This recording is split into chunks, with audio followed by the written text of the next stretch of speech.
We are. We are ready. Okay. So we have with us the dues of the law school. Amidst social media unfolding, she have come to make clarity to the public, and she will announce a major action that she is about to take. So she will brief us. This will not be more than 5 minutes. She will address just within a split of time. Rachel, welcome to the media. Thank you very much. Kindly forgive the poor quality of my voice.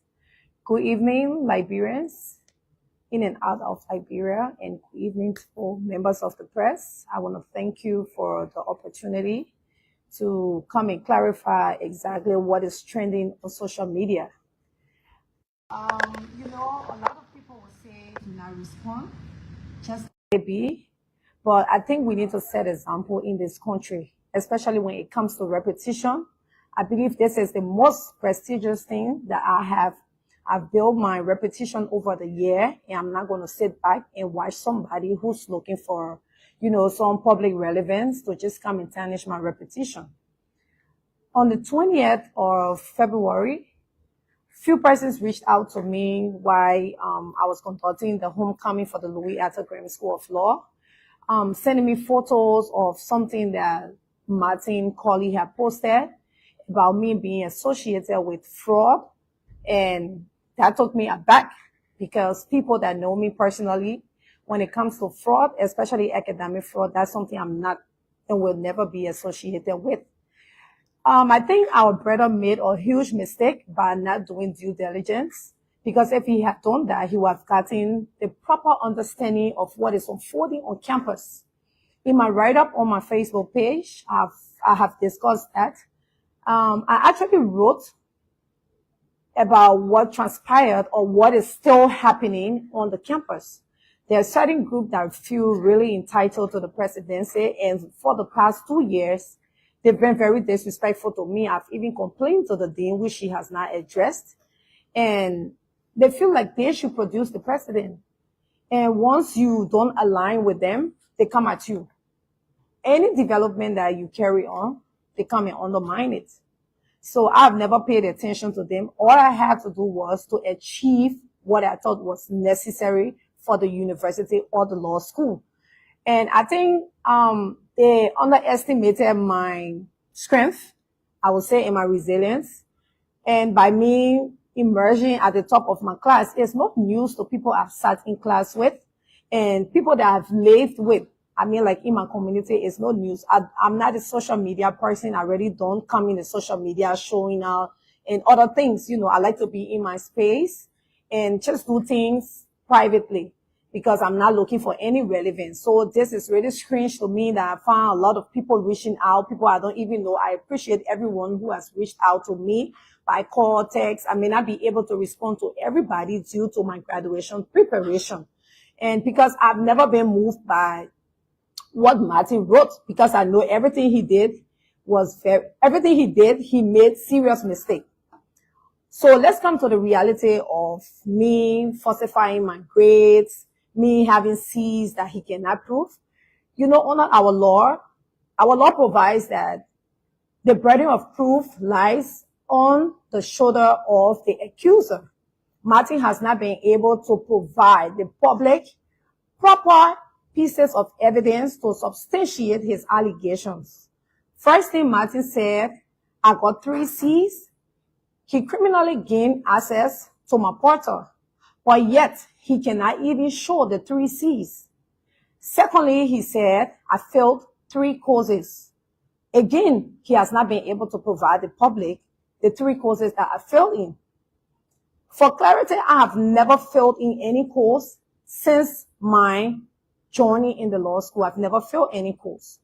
Yes, I did a course over because the professor did not mark my copybook properly. It was an oversight. I mean, we all humans, it happened. I took my copybook back, and she said she had sent her grades. She could not record the grades.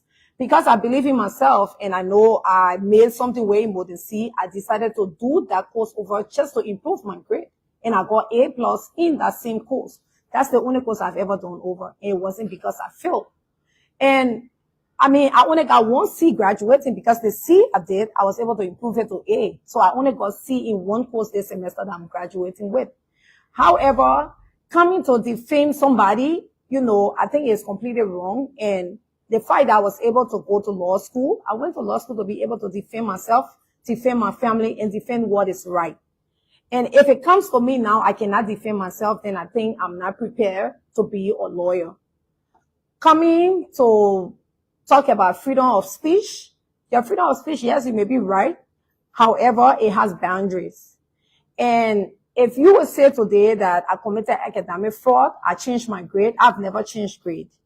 I have no access to grades. I only go to check on my ledger to ensure that my grades are in, and what I made is what I have on my ledger. So every semester I take a picture of it. I've been very meticulous when it comes to my grades.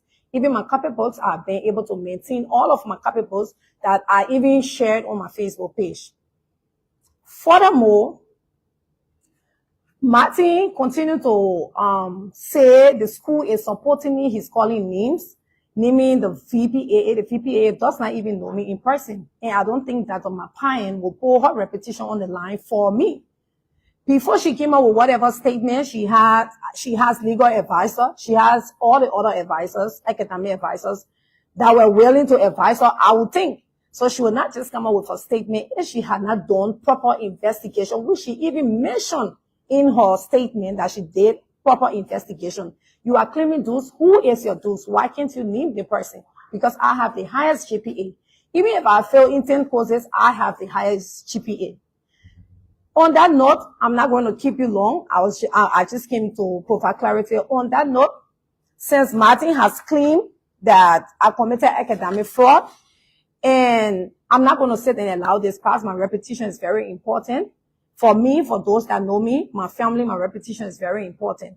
So I've taken legal action against Martin Colley. So at least he can come and prove where I committed this fraud or what facts. Because if you're making allegations, it should be supported by facts and evidence. You have not been even able to provide proper facts. Neither have you been able to provide the proper evidence to substantiate your allegations. Hence, I've been able to file a lawsuit, as I said, and the amount in controversy being $3,500,000 United States dollars in general damages and $500,000 United States dollars in punitive damages. Is basically his allegations imputing criminal fraud and academic falsification constitute defamation per se under common law principles, historically persuasive in Liberian jurisprudence. The Supreme Court of Liberia has long recognized the protection of individual reputation as a legally cognizable interest deserving of a judicial remedy. The law in Liberia provides legal protection for reputation against defamation injury.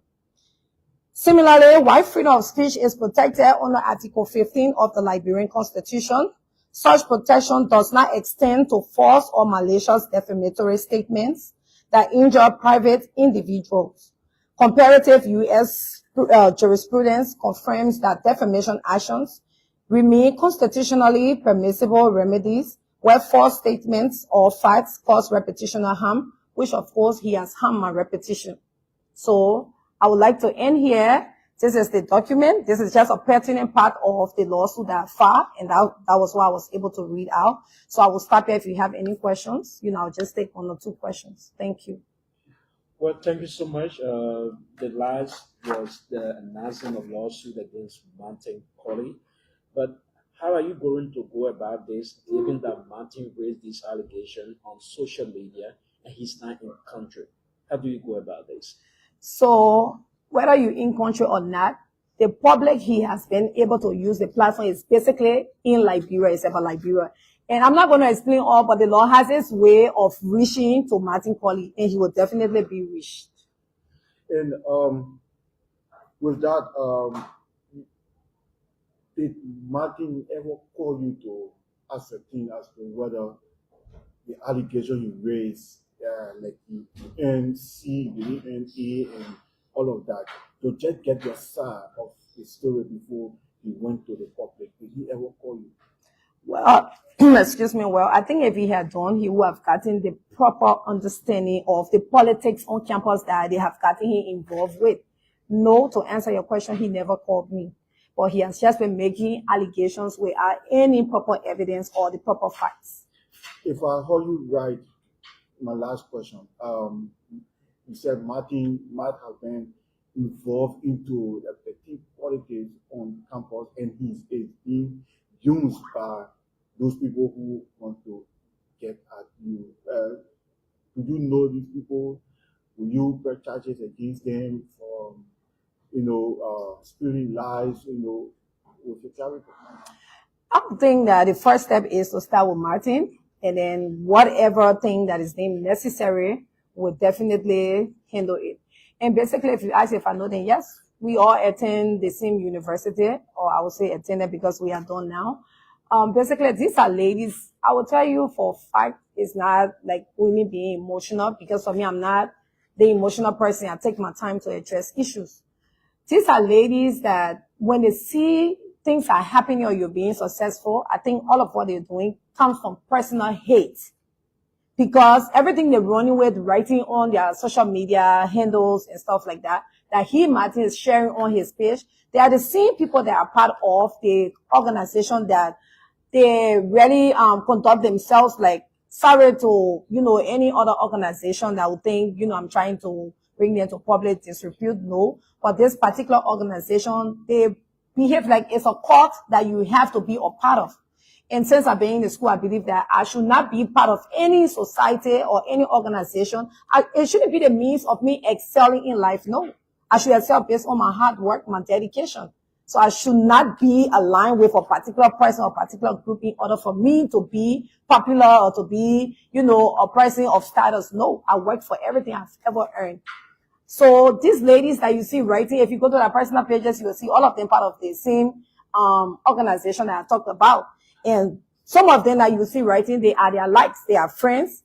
And we are about, I think 86 persons graduating from the law school. How can 2 persons or 3 persons, come to Facebook to write, and that constitutes everybody in the class decision? I think Martin is trending the wrong way.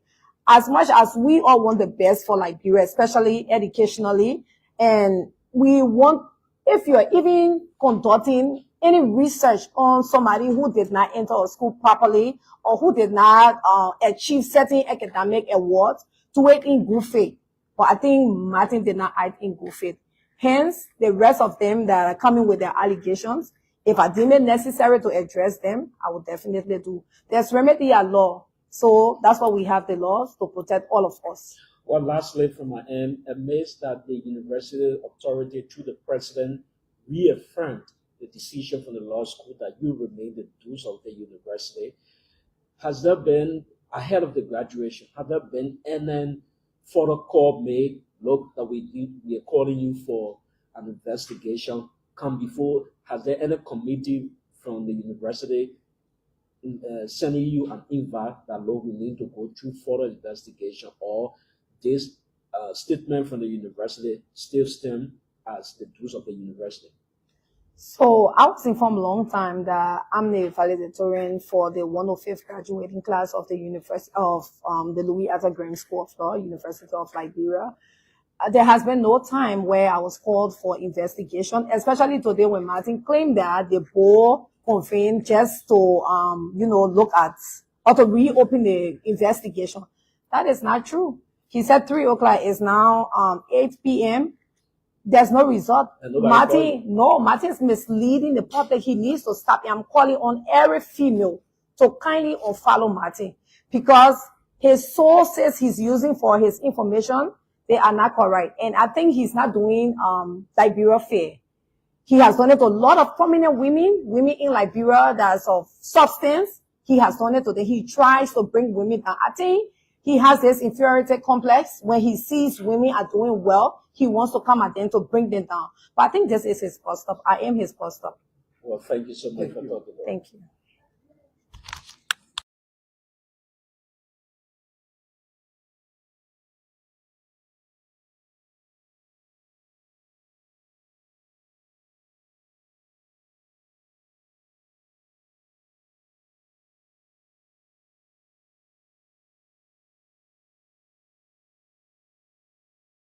Des G. The appearance.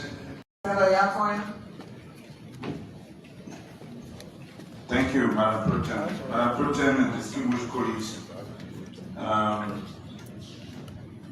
My intervention in the agenda will be that we move. Which number is on? 7, Business on President Des G.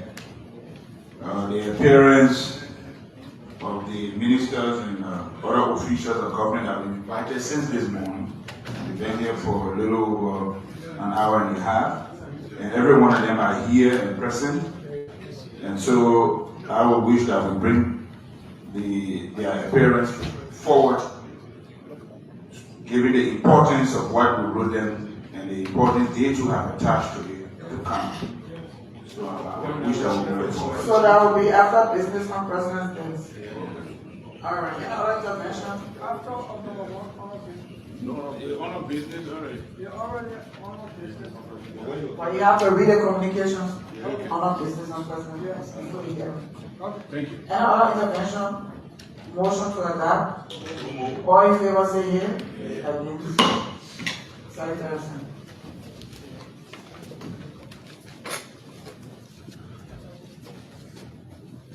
Business on President's Day. Communications from the House of Representatives. The first one on Horses and Growth Bill number 1.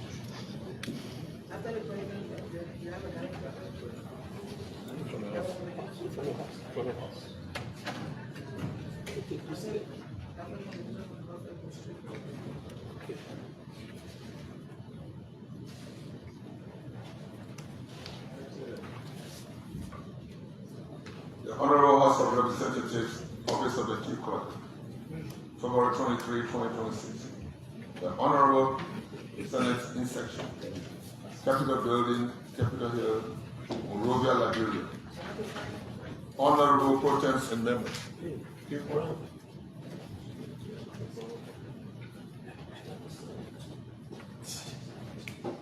I have the honor by directive of the Honorable House of Representatives in section to forward here to attach Horses and Growth Bill number 1 entitled, quote, an act establishing the Drazon Vocational and Technical Institute in Sando County, TVTC 2026, unquote, passed into the full force of the law by the Honorable House of Representatives on Tuesday, February 17, 2026, at the hour of 12:06 GMT, respectfully, during its regular section, and hereby request your timely concurrence.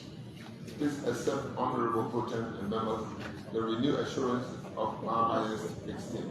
Sincerely yours, Gabriel N. Sayo, Chief Clerk. Madam President Pro Tempore and Presiding Officer of the Court First Communication. Distinguished colleagues, that's the reading of the communication from the House of Representatives submitting the bill for concurrence. What is the will and pleasure? Senator, yeah? Oh my.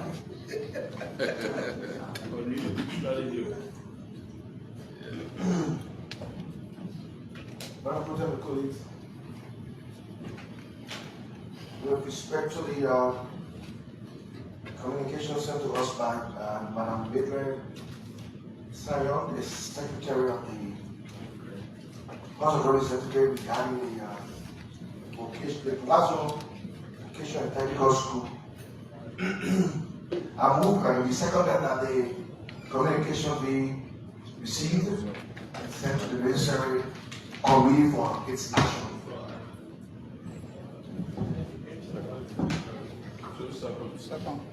Before we say that motion, I read the vote. All in favor say yea. Yea. Against? Motion carried.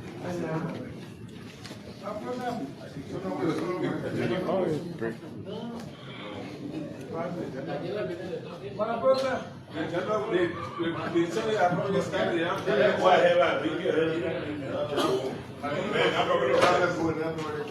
what? That's the position keep my finger up. Like you will be finger up on the way again.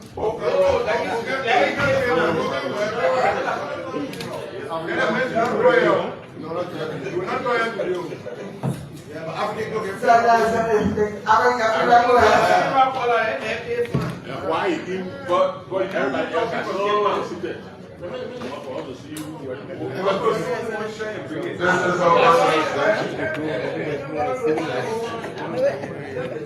Second communication for the House of Representatives. The Honorable House of Representatives, published on the 10th February 23, 2026. The Honorable Senate Inspection, Capitol Building, Capitol Hill, Monrovia, Liberia. Honorable Pro Tem Amendment. I have the honor by directive of the Honorable House of Representatives in section to inform you that it has concurred with Senate engrossed bills number 16, 17, 18, 19, 20, and 21, entitled 1. An act to create a lower worker administrative district within local county. 2. An act to create a bonded administrative district in Polyman within local county. 3. An act to create the township of Tubagizia in Bonjama administrative district within local county. 4. An act to create the township of Manabalemai in low worker administrative district within local county. 5. An act to create the township of Bakazi in Yogoman worker administrative district within local county.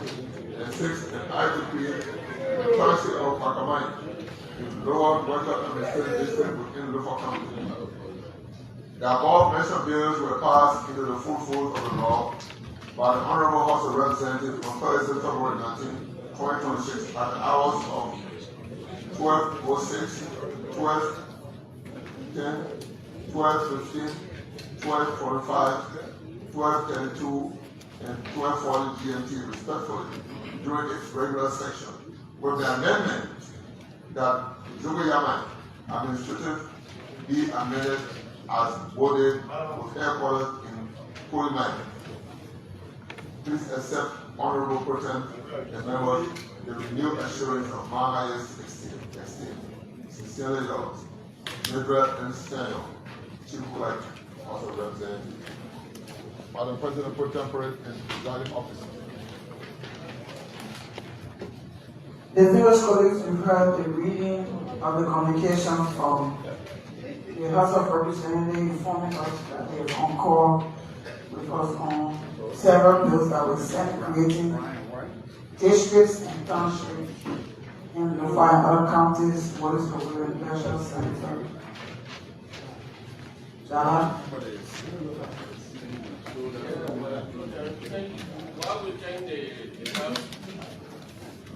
Why we change the house for its cabinet concurrence?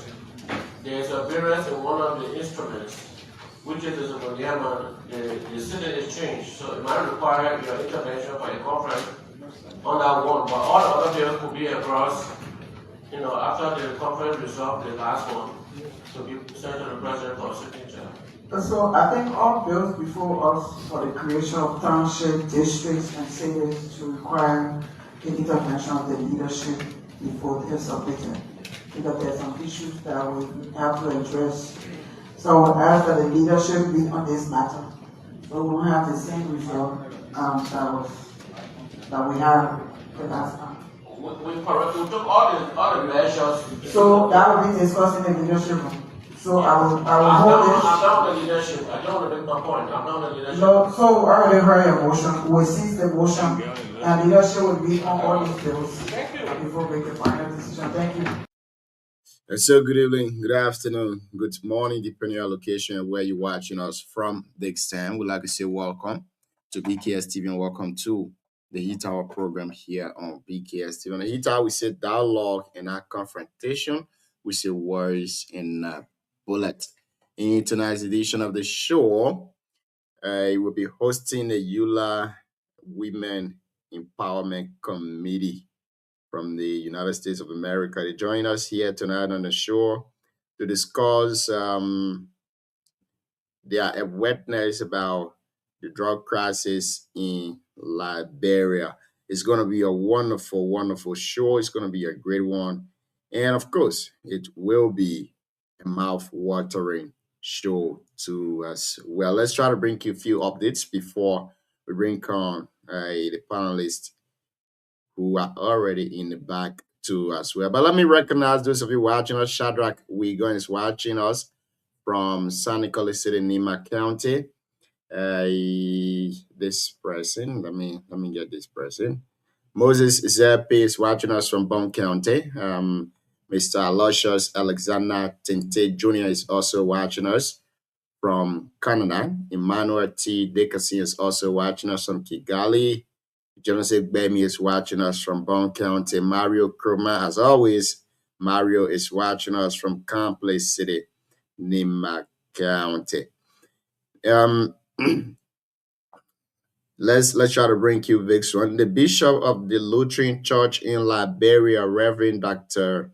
G. Victor Padmore, the Episcopal Church of Liberia, Bishop James B. Seli, and the United Methodist Church Liberia Annual Conference, Bishop Samuel J. Kwa, have expressed full support for the board of Phoebe Hospital and School of Nursing, calling for calm and respect for due process amid the growing crisis at the referral hospital. In a joint press statement issued Thursday, February 26, 2026, the church leaders described their responsibility in resolving the matter as scarce, solemn, and binding after the Ministry of Health formally entrusted the situation to the governing church bodies and Phoebe's board. The bishop said they convened on February 25th in the office of Reverend Dr. G. Victor Padman, where they deliberated with sobriety and prayerful decrement on the way forward. They reaffirmed ongoing confidence in the board's decision to establish an independent committee to investigate complaints raised by aggrieved employees. The bishop emphasized that Liberia law requires that all allegations be addressed through proper legal channels, ensuring that those accused are given full opportunity to defend themselves, while accusers must provide credible verbal evidences. And that's it. This is from the long fire case. The state prosecutors seek venue change in capital arson trial. The state prosecutor have asked Criminal Court A at the Temple of Justice to move the high-profile Capitol building arson case out of Montserrat County. The Ministry of Justice filed the motion before resident Judge Roosevelt. Sorry. The Ministry of Justice filed a motion before resident Judge Roosevelt Z. Willie, citing heavy media coverage, public pressure, and alleged attempts to interfere with the jury process. Several defendants, including former House Speaker Jay Fonati Kofa, faced charges ranging from arson to attempted murder in connection with the Capitol fire. The prosecutor argued a change of venue is necessary to ensure a fair and impartial trial. We will keep following the stories here as it unfolds to bring you more updates here on BKS TV. Let's try to bring you something. Try to bring you something here outside of the ordinary.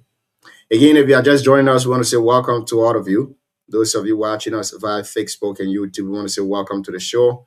And those of you too also listening to us via radio, we want to say welcome to the show too as well. Mark Dowlo is watching us. CDC Mark is watching from Nima County. Mark, good evening and welcome to the show this evening, big brother. How you doing? Let's try our very best to bring you a couple of updates here while we await our panelists in the back to join us.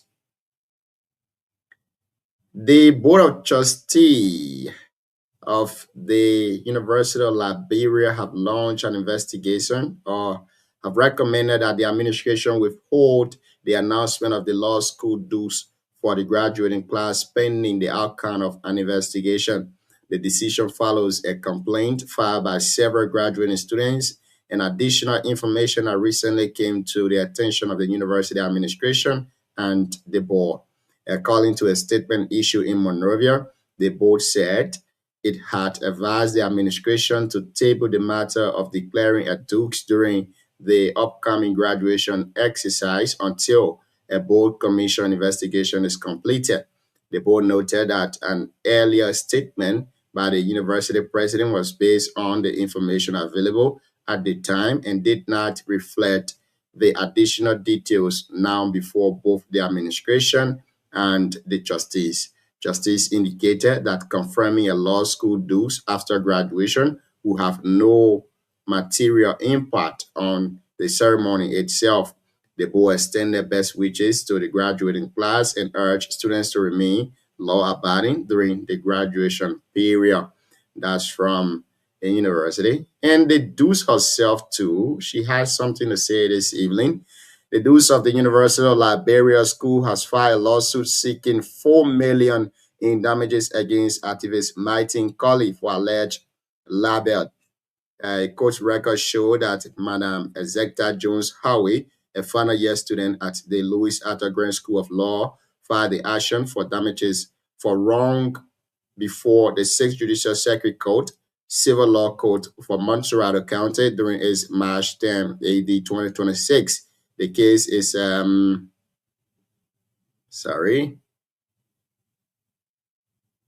case is assigned before resident George G. Kennedy Peabody. In her complaint, Jones Howie alleged that Colley published defamatory statement about her on his Facebook page. Why, within Montserrat County, she contended that the statement, which were accused and read by members of the public in the county, forcibly imputed criminal fraud and academic falsification, thereby damaging her reputation.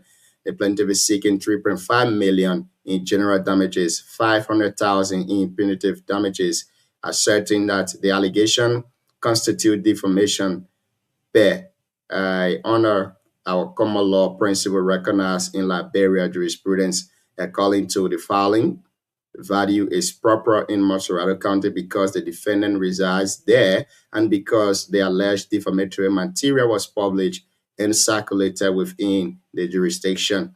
The complaint argues that under established principle of civil procedure, a third action for libel accuses where the material is published and read by third parties. That's from the proposed dues of the University of Liberia. A lot is going on. Every year, the University of Liberia try to graduate students. Somebody from the public will just bring out certain news that people will get distracted from the graduating seniors. Last year, it was from Doc Cooper of Nima County. This year again, we are going to another person from the University of Liberia. We hope and pray that all goes well with the 105 graduating class of the Louis Arthur Grant School of Law in Liberia. 35 minutes past 9 o'clock, making it 25 minutes up to 10 o'clock in Liberia. Mr. Sam Cyrus Balia, good evening and welcome to the show here this evening. How you doing, Chief? Junior, it's always good to be back to chit-chat with you and chit-chat with our people, those who are watching from the motherland. I want to say good evening, good night, good morning, whatever your locations are this afternoon on my side. It's great to be back to discuss the great motherland issues relating unfolding. A lot of issues are unfolding on the motherland, so we need to discuss some of those things tonight. It's good to be here. Follow us as we continue to bring you our analysis here on the BKS TV. Thank you. Thank you very much for joining us here tonight. Mustafa B. Passaway is watching us this evening from GC Mount County. Is it Grand Cape Mount County? Mustafa, welcome to the show this evening. It's great having you on here. Sam, like you rightly said, we have a lot of things ongoing in Liberia. Our guest will be joining us in the next couple of hours. So we will be here to maintain, even if we've discussed the topic we have, we might take a little break while we are with them to join us, and we can have a chip chat with them too as well. So let me take you a little way back to issues that are unfolding in Liberia, and then we can discuss some of those things too as well. A lot of things before the court, one of which has to do with the arson case against former House Speaker Jay Fonati Kofa. But we're not going to that yet. Today, the House of Elders, the Senate, cited the Minister of Justice, Councillor Oswald Tuohy, to clarify procedure irregularities and a subpoena issue against the Senate. Now, recently, let me carry you back and give you a little background or historical background of this. Recently, the Ministry of Justice issues a subpoena to other agencies, including the House of Representatives and the House of Senate, so that they can provide an audit report. Now, with this subpoena, the House of Senate are saying that there are some procedure error. And now they are citing the Minister of Justice to appear before them and give some reasons. And they move follow a concern raised by several other senators, including Senator Amara Kone, Senator Besonka Melton Finley, Senator Abraham Darius Dillon, and Senator Edwin Melvin Snow. According to them, the ministry application for a writ of subpoena deduce the taken against the Senate officers. So what they are saying here in short is that they probably don't want to be audited. They don't want to provide any other audit report. Now I come to you, Sam, and our listening public.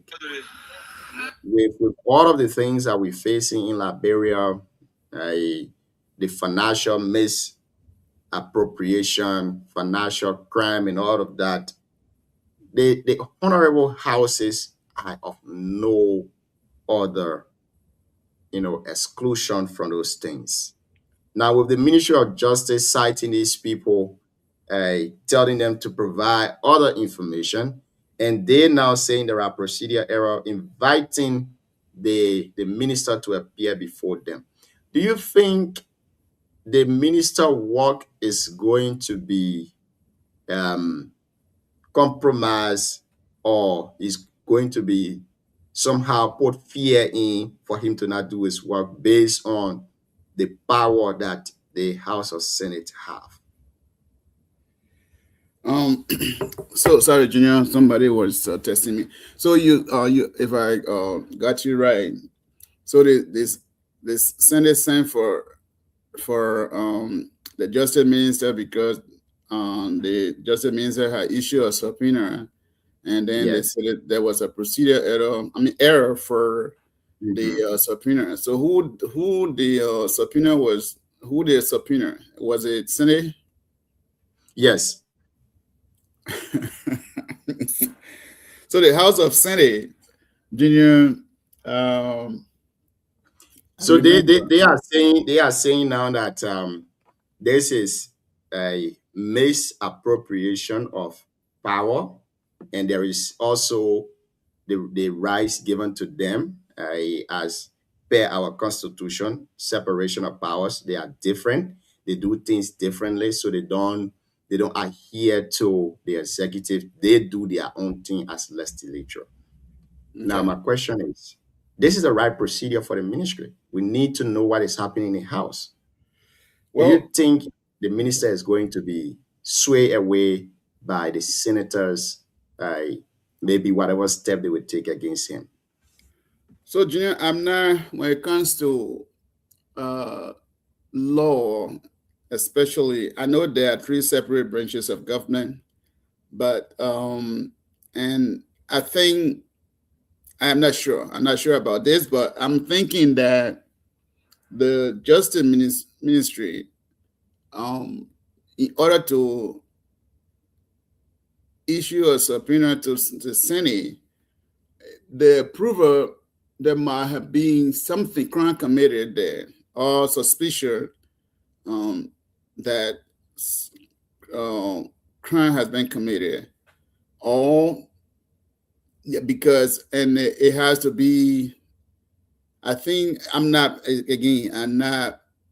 perfect about this, but I think it has to be a approval with the Senate Pro Tem, because I'm not sure if the Minister of Justice has a right legally to subpoena the Senate. That is a difficult thing until I can look up the law. I don't want to speak so naively because people are listening to all. There are some things that you want to speak from the legal standpoint, which I am not done a research when it comes to the role of the, I know the executive branch has a different role and the judicial branch has a different role, except crime has been committed or it's reasonable suspicion, then the Justice Minister can have the right to subpoena some activity or maybe illegal activities unfolding in the Senate. I think that could get in the ground to do that, but I don't know the legality issue, whether they will be able to win it. That is something that I will have to look into. Thank you very much. So, in as much as this is my little take on it and what I know, in as much as the senators or the House of Legislature, they have their own separate responsibility as given to them by the Constitution of Liberia, which is separate the branches of government, the executive from the judiciary, and also the legislature. But the executive, there are powers given to certain people within the executive to issue subpoena, and also certain group to issue subpoena in the judiciary. Now, in as much as the Minister of Justice works within the executive, he's also a member of the judiciary. Now, he has the power to subpoena any other person as per our constitution. He can subpoena any other entity or individuals. Now, what is going on here is that I believe that these folks, because from the previous statement that I read, they want to balance certain act that was committed earlier. So they are seeking for an audit within the 2 houses so that they will know what went wrong and what didn't go wrong, especially with the roll fund issue and other stuff. So him now as Minister of Justice, he has the power to subpoena any other entity. But now they are saying, the House of Senate are saying, you cannot just subpoena us like that. We have our own ways. We have our own committee that work. So our committee will work and it will report to us in due course, and we will know what necessary step to take. We don't answer to you. That's what they are saying in short. We don't answer to you. We answer to ourselves. That's the 3 separate branches of government. But again, the Constitution gave the right to the Minister of Justice to subpoena any other entity for clarification. He's saying that produce your audit report, give it to us, and let's review them. We want to know what is going on. But they are saying, no, we don't answer to you. We answer to our very self. You do your things in the executive. We do our things in the legislature. So what are they doing with the taxpayer money that they have been allocating? What is going on? If the audit is done, if the audit has been done already and the report stick there, then I think, you know what, Junior, I would like to look into this. I have not really, I don't want to sound so naive here. A lot of people are watching us. You know, what we say here is important. It can educate the public. That one topic that I have never really reviewed. I know there are 3 separate branches of government. I don't know what ground, what criminal procedure law of Liberia gave the Ministry of Justice the opportunity to do that, or maybe the judicial law of the Republic of Liberia. I will have to review some of those things in the articles before I can sit in my sitting place here and speak. Because everything I say here, it should be able to at least educate the public, even though I don't know everything, but at least I should be able to send out a message that could resonate a little bit with the folks who are watching us. At this point, I'm limited because I don't know what role in what. It's a complicated thing. I already need to check on it. Thank you very much, Chief. So let's go to the next issue. Let's go to the next point of discussion. During the president speech, his inaugural address in 2023, Yeah, he said he was going to establish the War and Economic Crimes Court in Liberia. According to him, forgiveness does not mean impunity. that's true. So now, the question to you and any other person listening to us tonight that wants to sway in on this conversation, what is holding the government back from establishing the court? Why is it taking so long to establish the court? Are we ready and prepared as a nation to prosecute those who committed atrocities in our country? And I want you to give us maybe a little bit of history of how the war happened. What are some of your own experience about it, and how important is the establishment of this code to the Liberian people? Because many of the young people might just have read in history that XYZ thing happened in Liberia, but people have forgotten about these things. Reintroducing it now with prosecuting people after over 20 to 25 years, don't you think it would be like reopening a wound that is already closed? How prepared are we economically? Because if you start prosecuting perpetrators, it means you will also have to compensate victims. Are you getting the point, Mr. Yeah. Cyrus? You will not just prosecute perpetrators, you will also have to compensate victims. There are people that will say, oh, Mr. X did this to my family, and since then, this person was the breadwinner of my family, and when the person left, we've had no means of survival. The government now will take the responsibility, even though they will not do it fully, but they will have to compensate them. Are we prepared to do those things? Let me hear you, Chief. So, Junior, prepare is another thing. So what I can tell you, this is my opinion to this whole war and economic crime scope. What I can say from my opinion is that I would prefer economic crime code instead of war crime code. And this is my position, Junior. After 30 some more years ago. And so before you go on, if you're preferring economic crimes code over the war crimes code, where would you want, in which year do you want the government to start the prosecution from? From what year up to what year? From the government of Madam Ellen Johnson Sirleaf.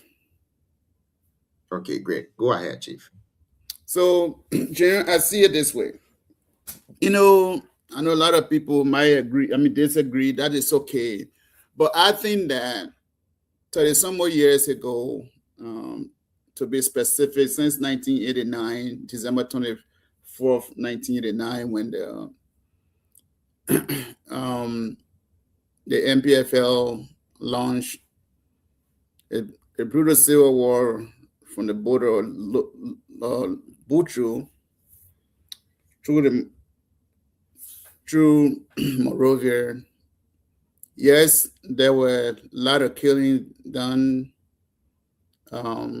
Many people lost their lives, sadly. According to the report, an estimated 250 people died. But Junior, I think that most of the actors have gone. The main actors have gone.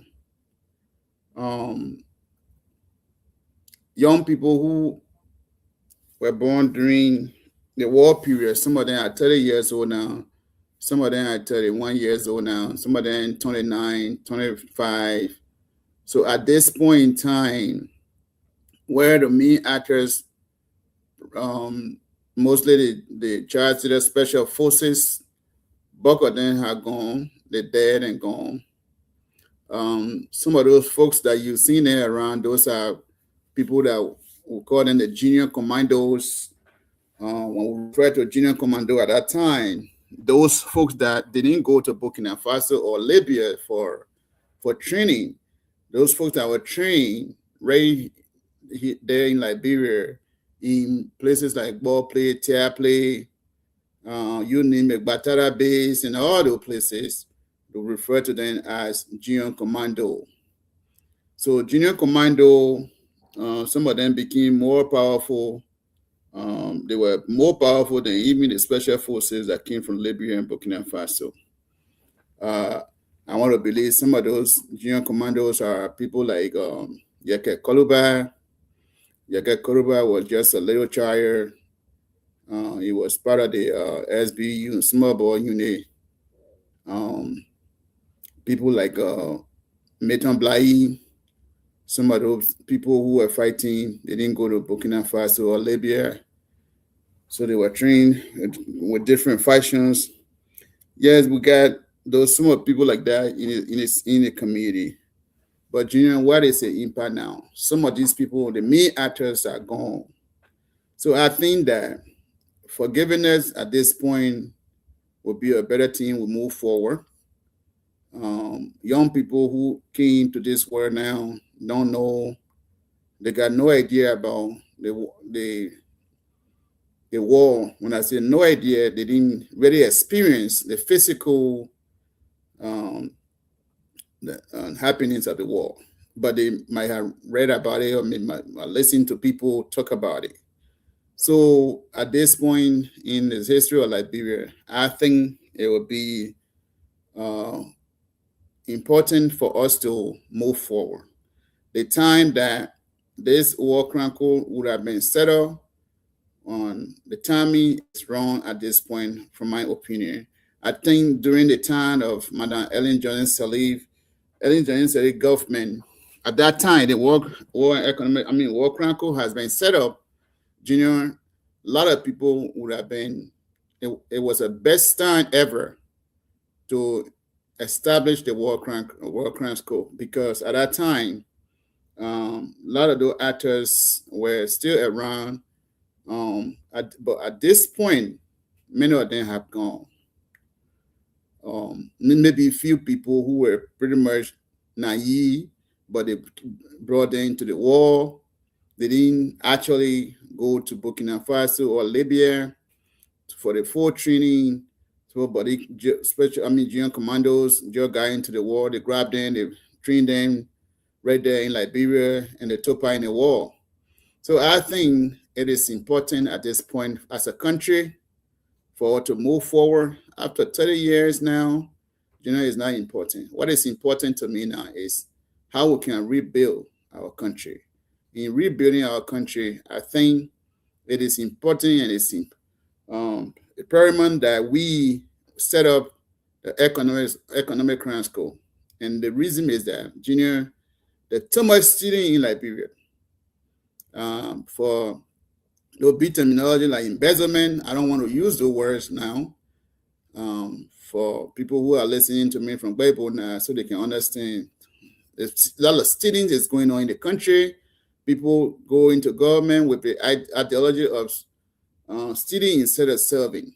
Junior, the public position is not to steal, it's to serve. Serve with dignity and respect. But what you're seeing now in our country is that folks will go into government. By the time you go low, poor people, very poor people who been living in one bedrooms and one or two bedrooms, they will go into government. By the time you go low, you will see a brand new building surfacing that worth more than their salary. So it's concerning. If we don't take action to stop that, it will be a routine thing for our country. Because you see, why young people in Liberia are fighting to go into government is because government has become a place of commodity. So if I'm in government, Junior, and you know, this is the thing. I was on the campaign trail one time. The young people were not mentioning. Some of them were telling me, "Oh, but you think we can't build our own house too? So if we win this thing, we get position, we'll build our house." But you know, the examples are there. My example goes to, there is no offense to him, a young man, Jefferson Koji. Koji was just pretty much coming from nowhere. You know, he became a money guy in Liberia, building houses. And most of the folks in the CDC from early days too, the same thing. American then surface. They serve in the government millions of dollars he has right now. Even the current finance minister, they do get millions of dollars. But is he really paid in the job that he's doing right now, paying him $1 million? These are questions that we need to, as a country, we need to ask our servants, people who are serving us. Samuel Toy is in trouble today. It's the same ideology. The money they have, opening companies and stuff like that. You know, if our country was paying people based on the service, people like Samuel Toy, people like Gafuanda and American would not be millionaire, to be honest with you. Even they say they work at a World Bank. World Bank didn't pay those guys $1 million. It's not possible. World Bank doesn't even pay that much. If you do a research on World Bank based on position they hold, it might be maybe making a little bit less than 50,000.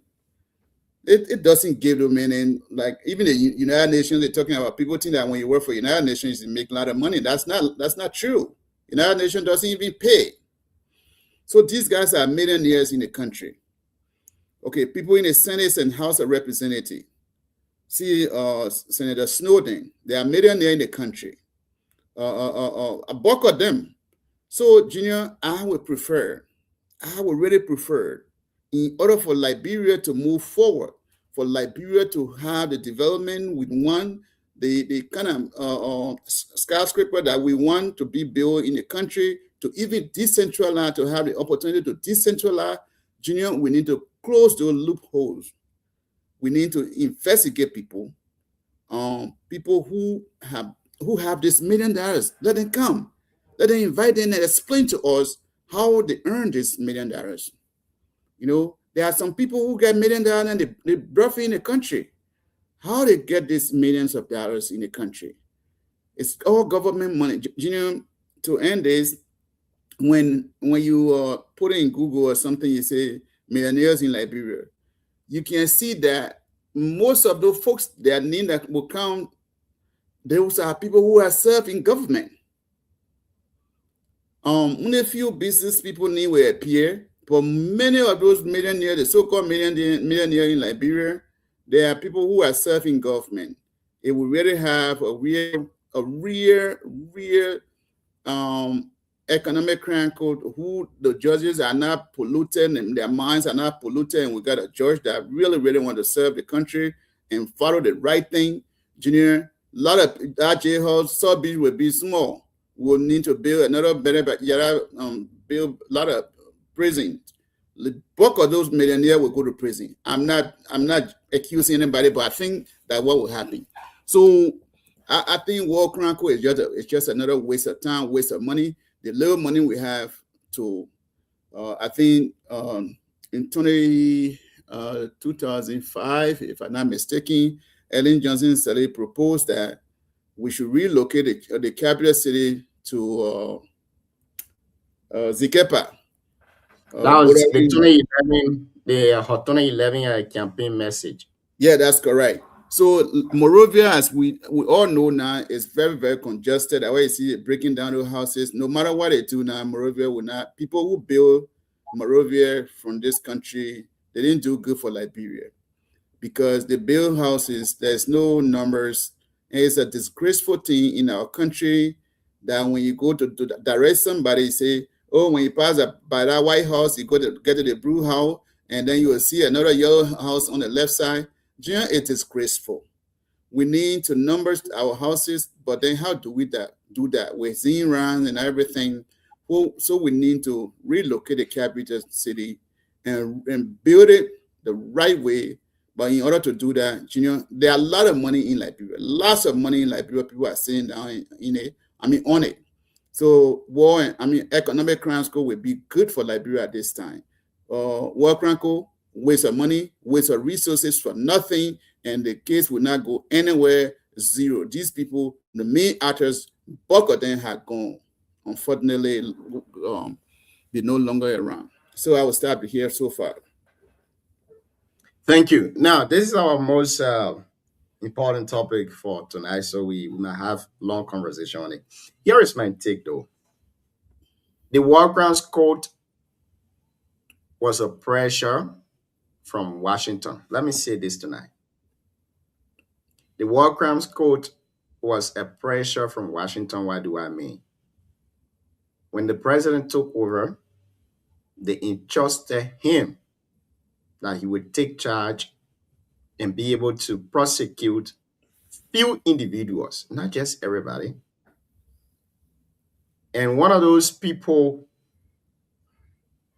may his soul rest in peace, was the late Senator Prince Yomi Johnson.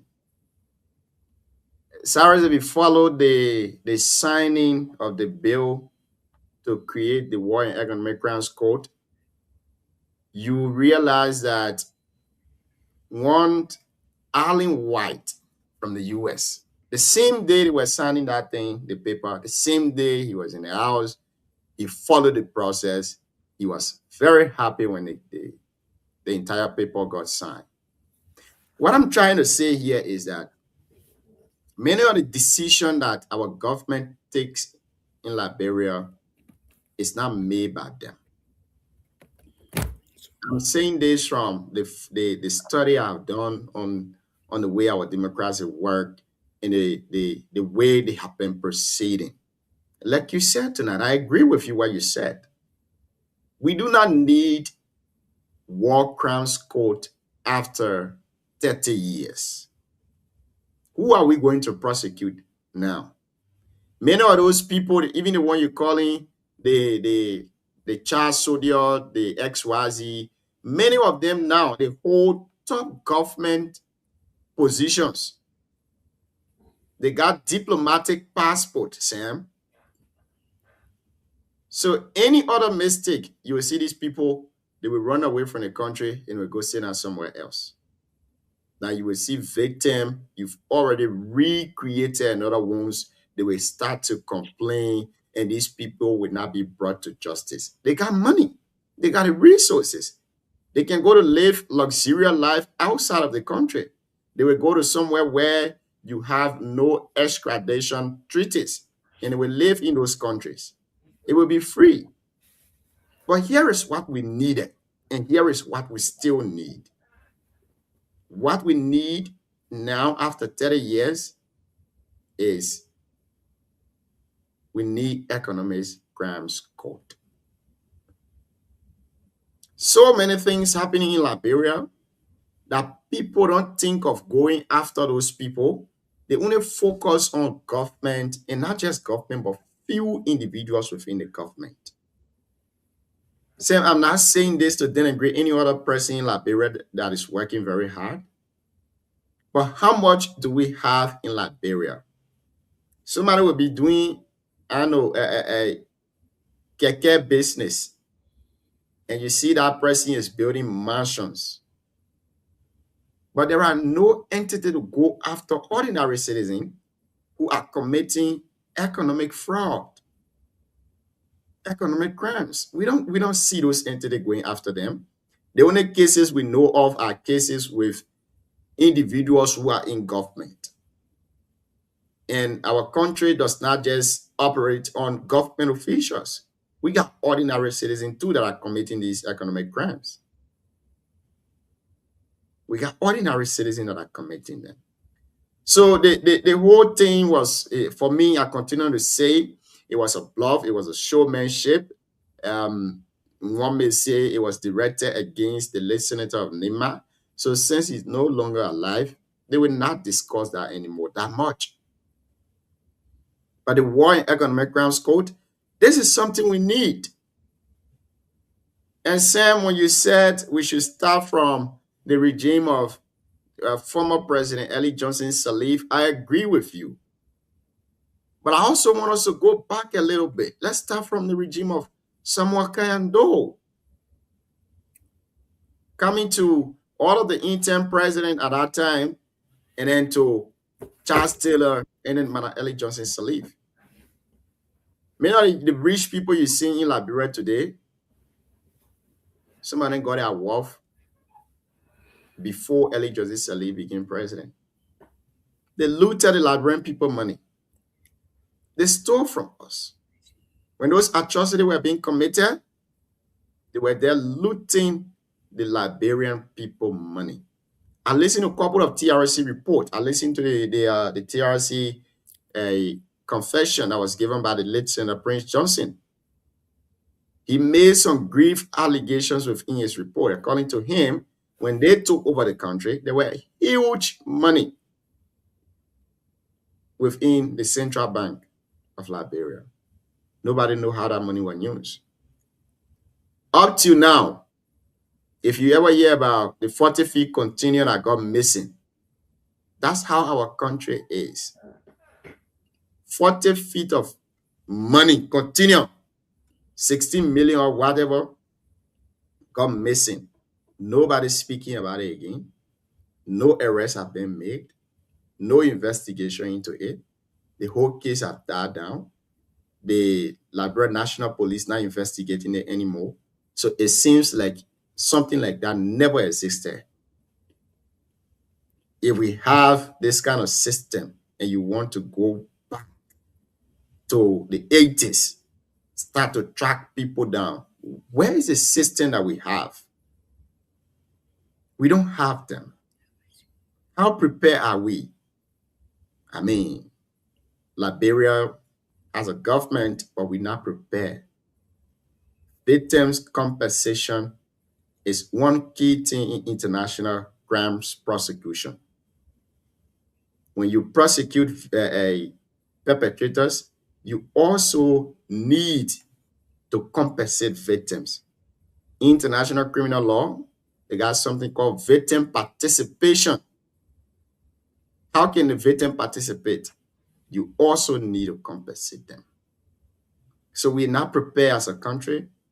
And I think this government will not even establish that court as we speak.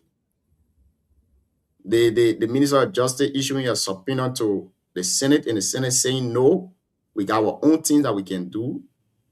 What will happen if you establish that court and these people, they are in government? They are serving, some of them today, the richest people in Liberia, they are all politicians. How will you prosecute those people? How can you prosecute them? The impunity is very high in our country. Very, very high. But again, with the War in Economic Crimes Code, I believe it will not be established. But I'm calling on the government, they need to establish the Economic Crimes Code instead of the War Crimes Code. We can put the War Crimes Code aside and let's establish the economic crimes court. I will stop here for now, saying let's hear you again, and maybe we can take a break to come back. Thank you, Continue. Junior. The reason I will now want to go to Doe and Charles Taylor, because remember now, some of those folks who looted during the days of Charles Taylor, many of them have gone. Maybe people who get rich, who are still around, could be, maybe if you count them, might not even reach to 10.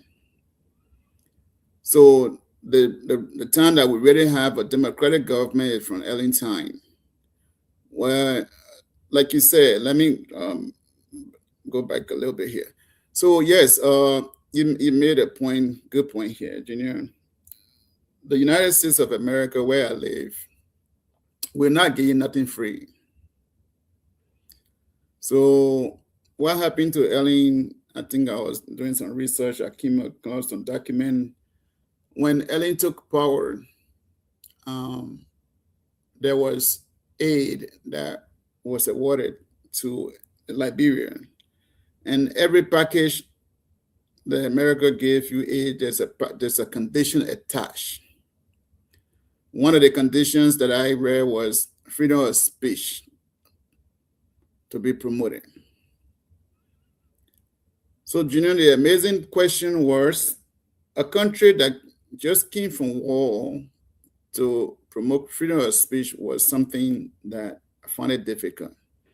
Where you live now, that people are making an example, Rwanda, after the genocide, there was no aid that was given to them to promote freedom of speech. Those who committed atrocity, they face the full weight of the law. But in our country, what was given is freedom of speech, and that's why you see the country is upside down. Any country that comes from out of war, there must be different treatment. So United States told Ellen to promote freedom of speech, freedom of the press, freedom of expression. All of these things was part of the package. Yes, Ellen time they received billions and billions of dollars. How the money was used is a question that we all need to know. I think she was more genuine enough with Liberian people and said she took responsibility. At some point in her last speech, she said she took responsibility of some money that got missing. Even her son was mentioned. Her son name, Robert Salim name was mentioned in some corruption report and all of that. So going back to Charles at the time, it would be a waste of time, waste of money. So the bulk of money, Junior, that Liberia has is Ellen time. Ellen received a bunch of money. And that money, if they had really utilized that money, Liberia would have been a different country by this time. Coming from Ellen to George Weah, where $16 billion got missing. 16 billion Liberian dollars is, at that time, was equivalent to 1 million. No, how many million? I think 16 million. 106 million at the time. So that money got missing. They brought in Crow for Crow to do the investigation. The Crow report say blah blah blah blah blah blah blah. That one is sitting down there. So you can see that folks that work in CDC government, bulk of them has money. And they do have the money with them. Some of them, even though that government money now, some of them utilizing the other way around, and some of them are broke. They're getting broke now. But those who are smart, they still have their money somehow, some way. But going back to Charles Taylor time would be a waste of money, because people charged doing those people who live, who fought the war, who looted. Bulk of them gone now. Bulk of them are gone. So there's no need to go back. Let's start from Ellen. Let's get to George Weah. listen, Junior, if we got an economics grant code that a judge should not come from Liberia, when I say should not come from Liberia, might be should not be living in Liberia. Maybe one of the great, we got some good Liberian lawyers that are out of the country, can bring them, maybe about 5 of them to preside over the court.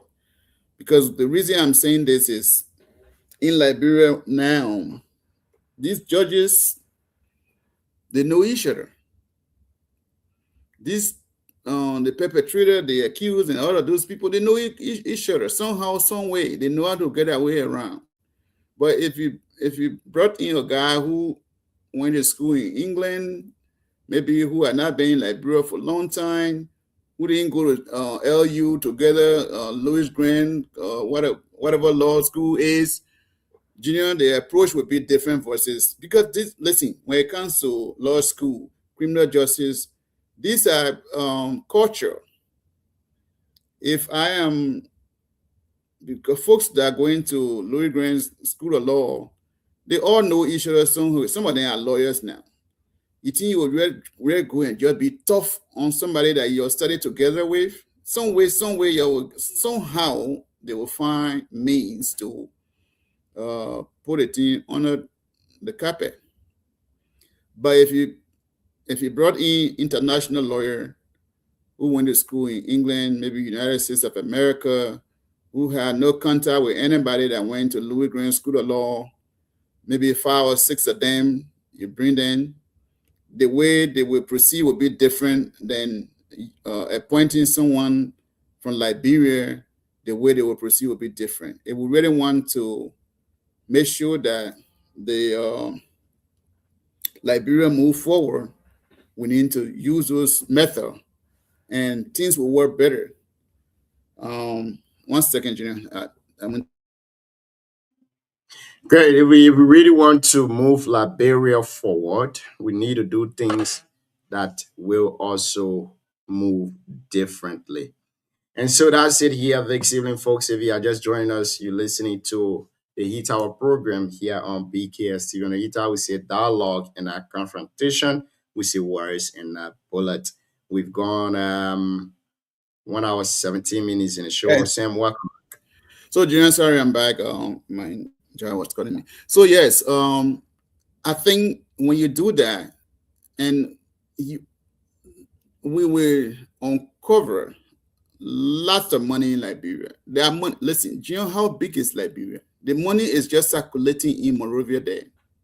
Some of them bank the money somewhere.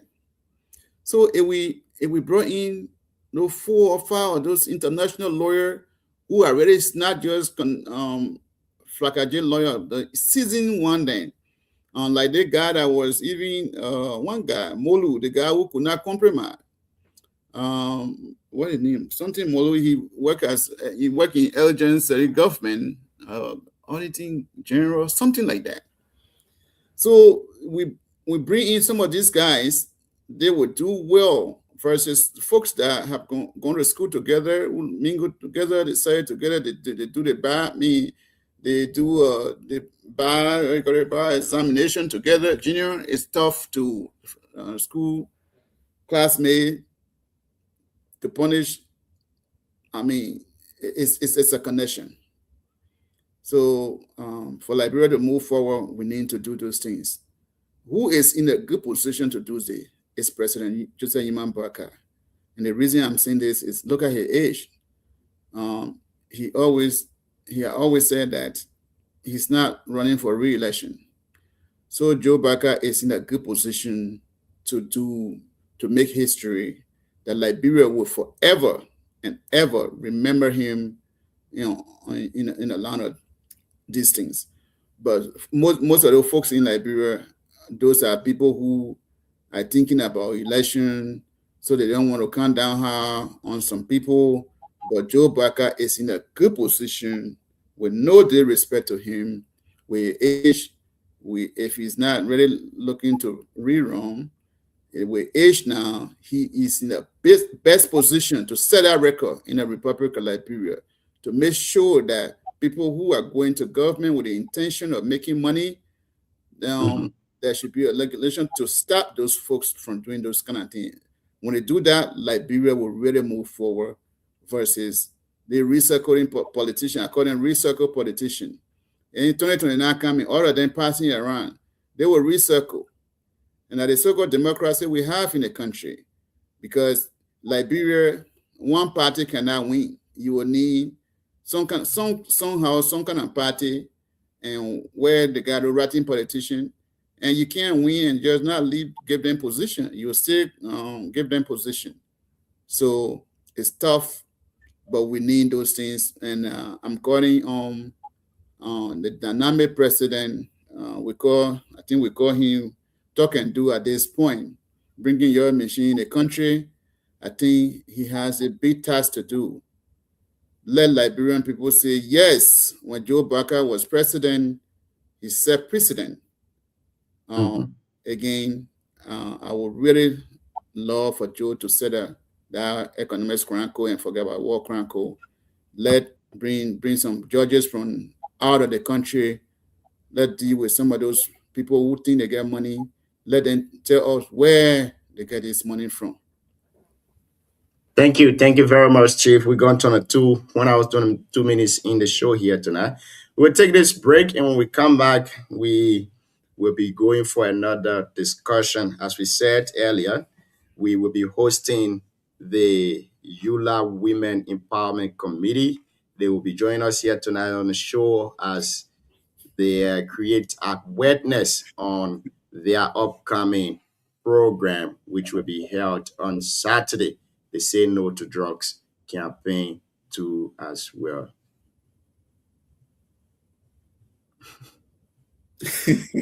Oh my God. Councillor Yuru is my big brother. He's my learner senior colleague in the legal profession. So yeah, I do know him. I definitely do know him. And so Sam, again, we will be back, and we will go to another discussion before we await our guests here tonight on the show. Our guests will be joining us, and they will be discussing the Say No to Drugs campaign that they have initiated. Sam, the issue of drug in our country is getting very, very, very alarming, and we need all hands on deck so that we can fight against drugs in our country. With the way people taking it, with the way young folks are taking the drugs, is getting very alarming. And we need people, we need everybody, we need all of us hand on deck so that we can be able to combat this dirty crisis together. 23 minutes past 10 o'clock in Liberia. We'll be joining you very shortly. Let's go for this break. We'll be right back. Stay with us.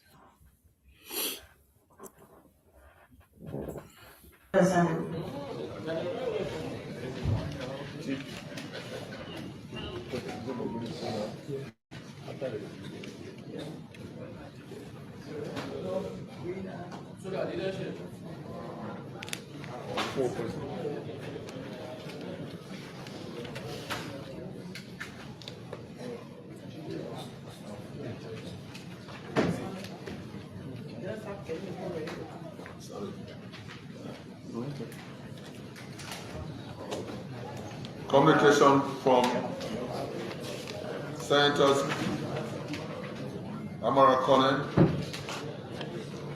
Senator Abraham Davos Dillon, Senator Bezalgard Finley, and Senator Edwin Melvin Snow Jr.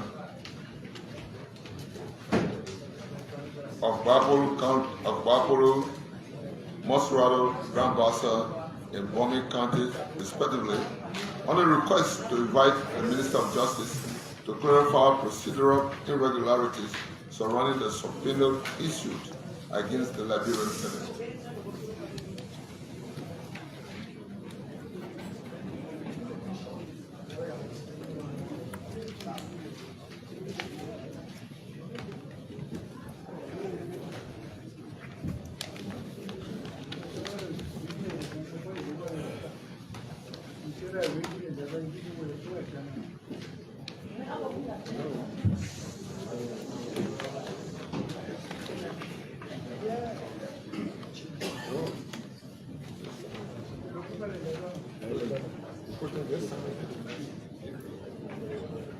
The Liberian Senate, February 26, 2026. Senator Yomli Kanga Lawrence, President pro tempore, the Liberian Senate. Capitol Hill, Monrovia, Liberia. Request or reference. Request to invite the Minister of Justice to clarify procedural irregularities surrounding the subpoena issued against the Liberian Senate. Honorable pro tempore and members, we extend our compliments and right in our capacities as members of the Liberian Senate with oversight responsibility for public accounts, expenditures, audit, foreign affairs, and others. The Senate has taken note of the Ministry of Justice recent application to Criminal Court A, seeking a writ of subpoena, ducis tecum, against officers of the Liberian Senate and of the Ministry's subsequent notice to quash that same subpoena on February 24, 2026. The sequence of events raises serious procedural and institutional concerns that demand the Senate's immediate attention and a clear explanation from the Minister of Justice, despite the Senate's acceptance of the withdrawal. 1. The Minister of Justice misidentified the responsible institution. The Auditor General's report on the system review of the financial management system and accounting processes of the Liberian Senate, period ended March 31, 2024, explicitly states, quote, financial operations processed by the Ministry of Finance and Development Planning rather than the Senate Finance Department, unquote. This finding definitely shows that the Senate, A, does not disburse funds, B, does not handle payments, C, does not oversee the FMIX system, and D, does not produce fiscal alternatives. Under the Public Financial Management Act, only the Ministry of Finance and Development Planning has authority over A, cash releases, B, allotments, C, FMIX transaction, D, fiscal alternate reporting, and E, expenditure execution. Consequently, many of the discrepancies cited in the Minister of Justice withdrawn petition to Criminal Court A, including the differences between the Ministry of Finance and Development Planning alternates and FMIX ledger entries, are clearly within the Ministry of Finance. And so we want to say welcome back to all of you. Welcome to the Heat Hour program here this evening. It's great to have all of you on the show here too as well. Now let's go to this discussion, Mr. Sam. Let's go to this issue. Let me try to bring it for you. Let me try to bring it up here so that we can discuss it. If you're also listening to us and you want to make your contribution to the show, you can call us on the numbers you see on your screen and chip in with the conversation here tonight on BKS TV. So today, the Ministry of Justice,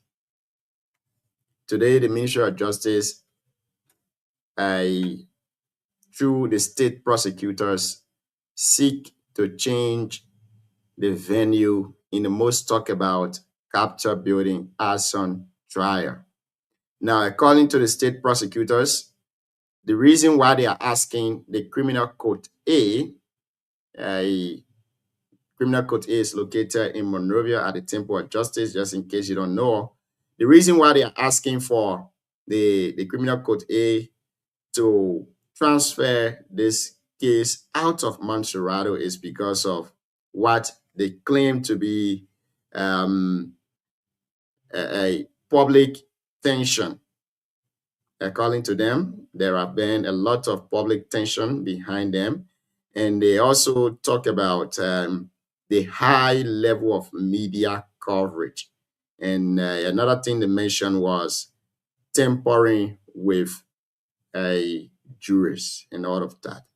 So the question to all of us that are listening, and you and I here tonight, Mr. Sam, is that why the Ministry of Justice have filed this motion before Judge Roosevelt Zerwili, citing these claims of high media coverage, public pressure, and alleged attempt to interfere with jury process. Where do you think, or which county will it be the best to transfer this case that we will not have a high media coverage, that we will not have a interfering with jury process, that we will not have public pressure? Bear in mind, this is a political case.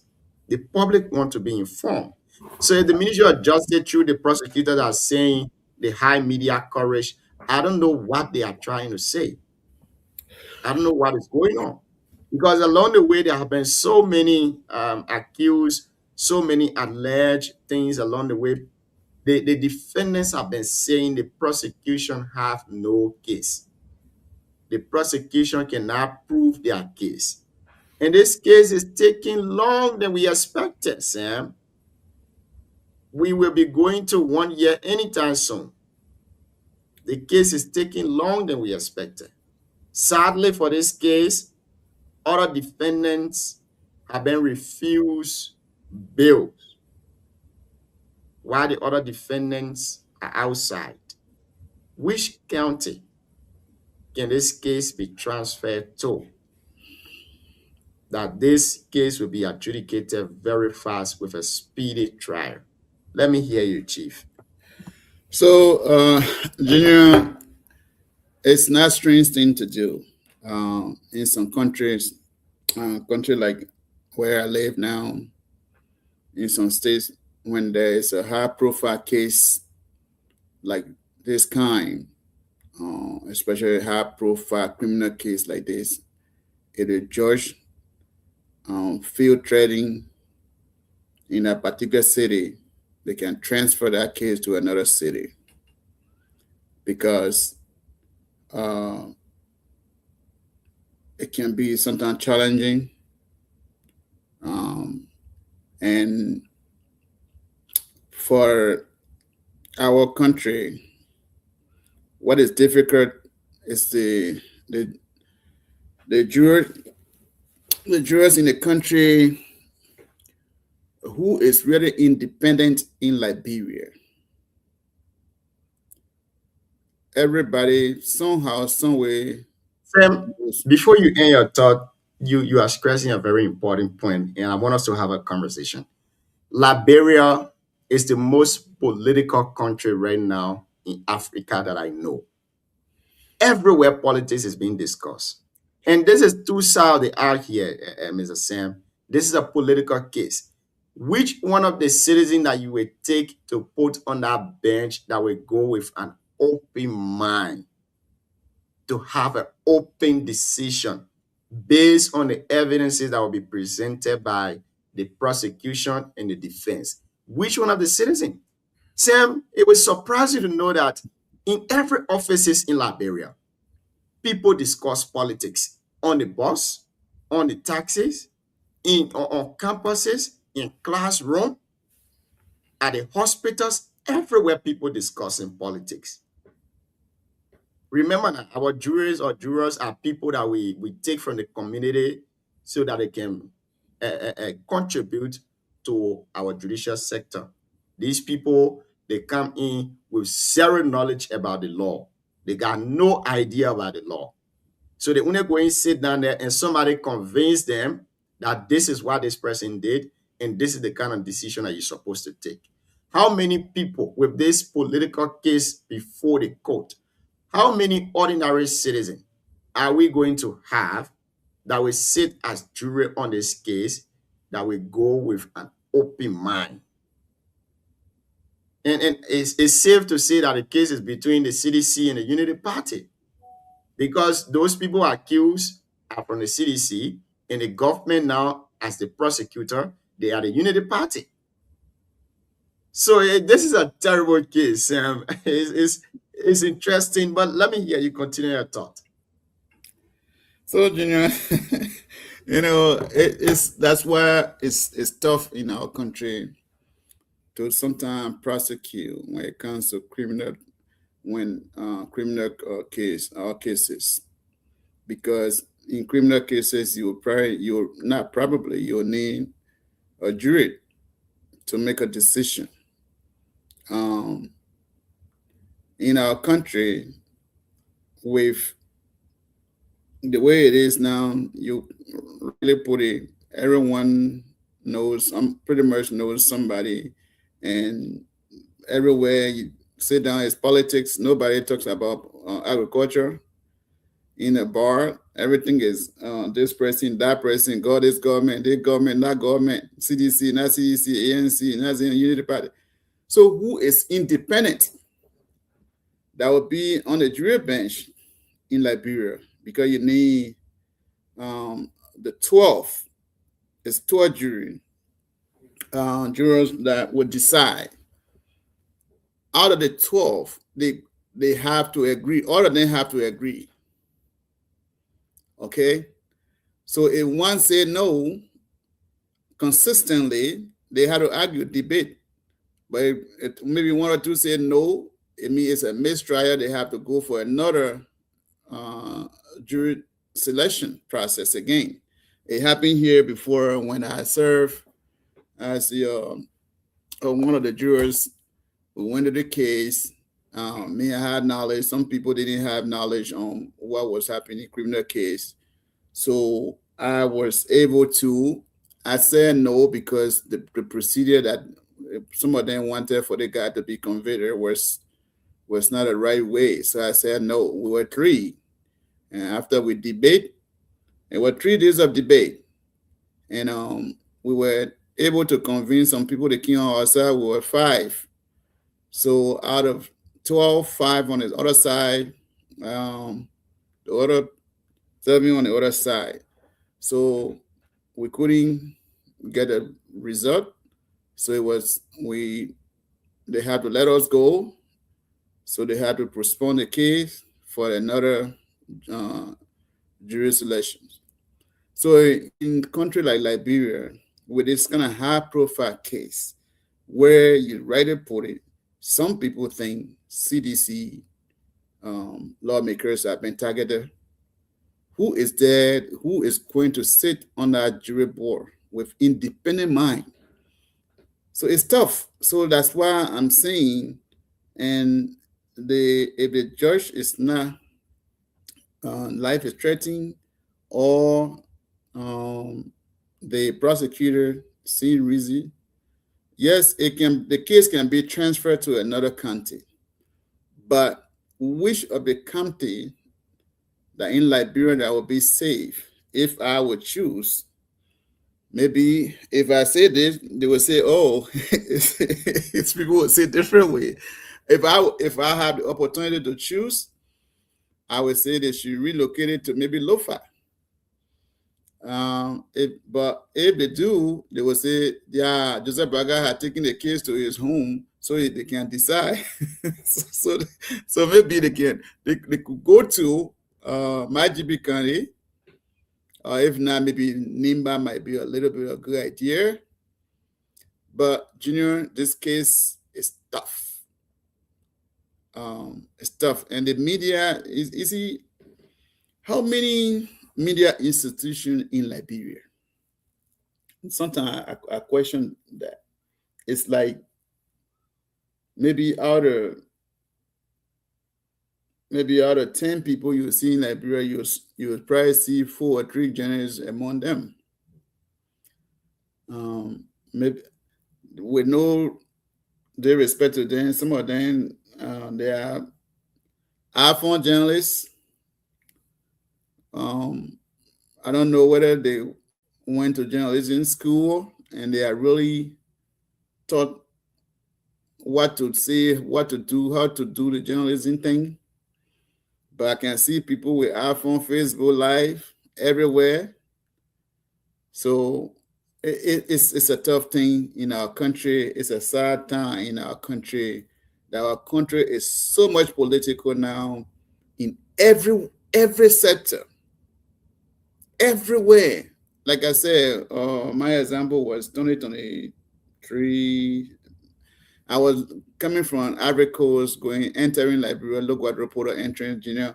I saw the young Peking, a little boy, age, if I would guess, maybe age 5. The little boy here was that day, Amanda, wait. I mean, the group of kids were just behind that Peking. Amanda, sound Peking too. I'm like, what? So Amanda and all had reached to this border. People were laughing at me. So, Junior, it's tough. This case, I don't know how they will handle it. And it involved the representatives. So it's tough. We are yet to see how this case will be decided. The outcome of this case is we are waiting to see. But yes, case can be transferred. But how safe it is, and how transparent would that be if it's not in Monrovia? Everything we do is in Monrovia. How transparent will it be if we transfer it to maybe MyGB County or Nimba County? How transparent will it be? How safe will it be? So this is a question the prosecutor request is okay. It's in the confines of the law, but when it comes to our country, it's a different. Like a charter said, Liberia is a different country by itself, and Liberian people, black people, white people, and Liberian people. So Liberian people we do different business. We are just different, extraordinary different, created by God. Thank you. So Sam, here is my thought though. You see, you just said it right.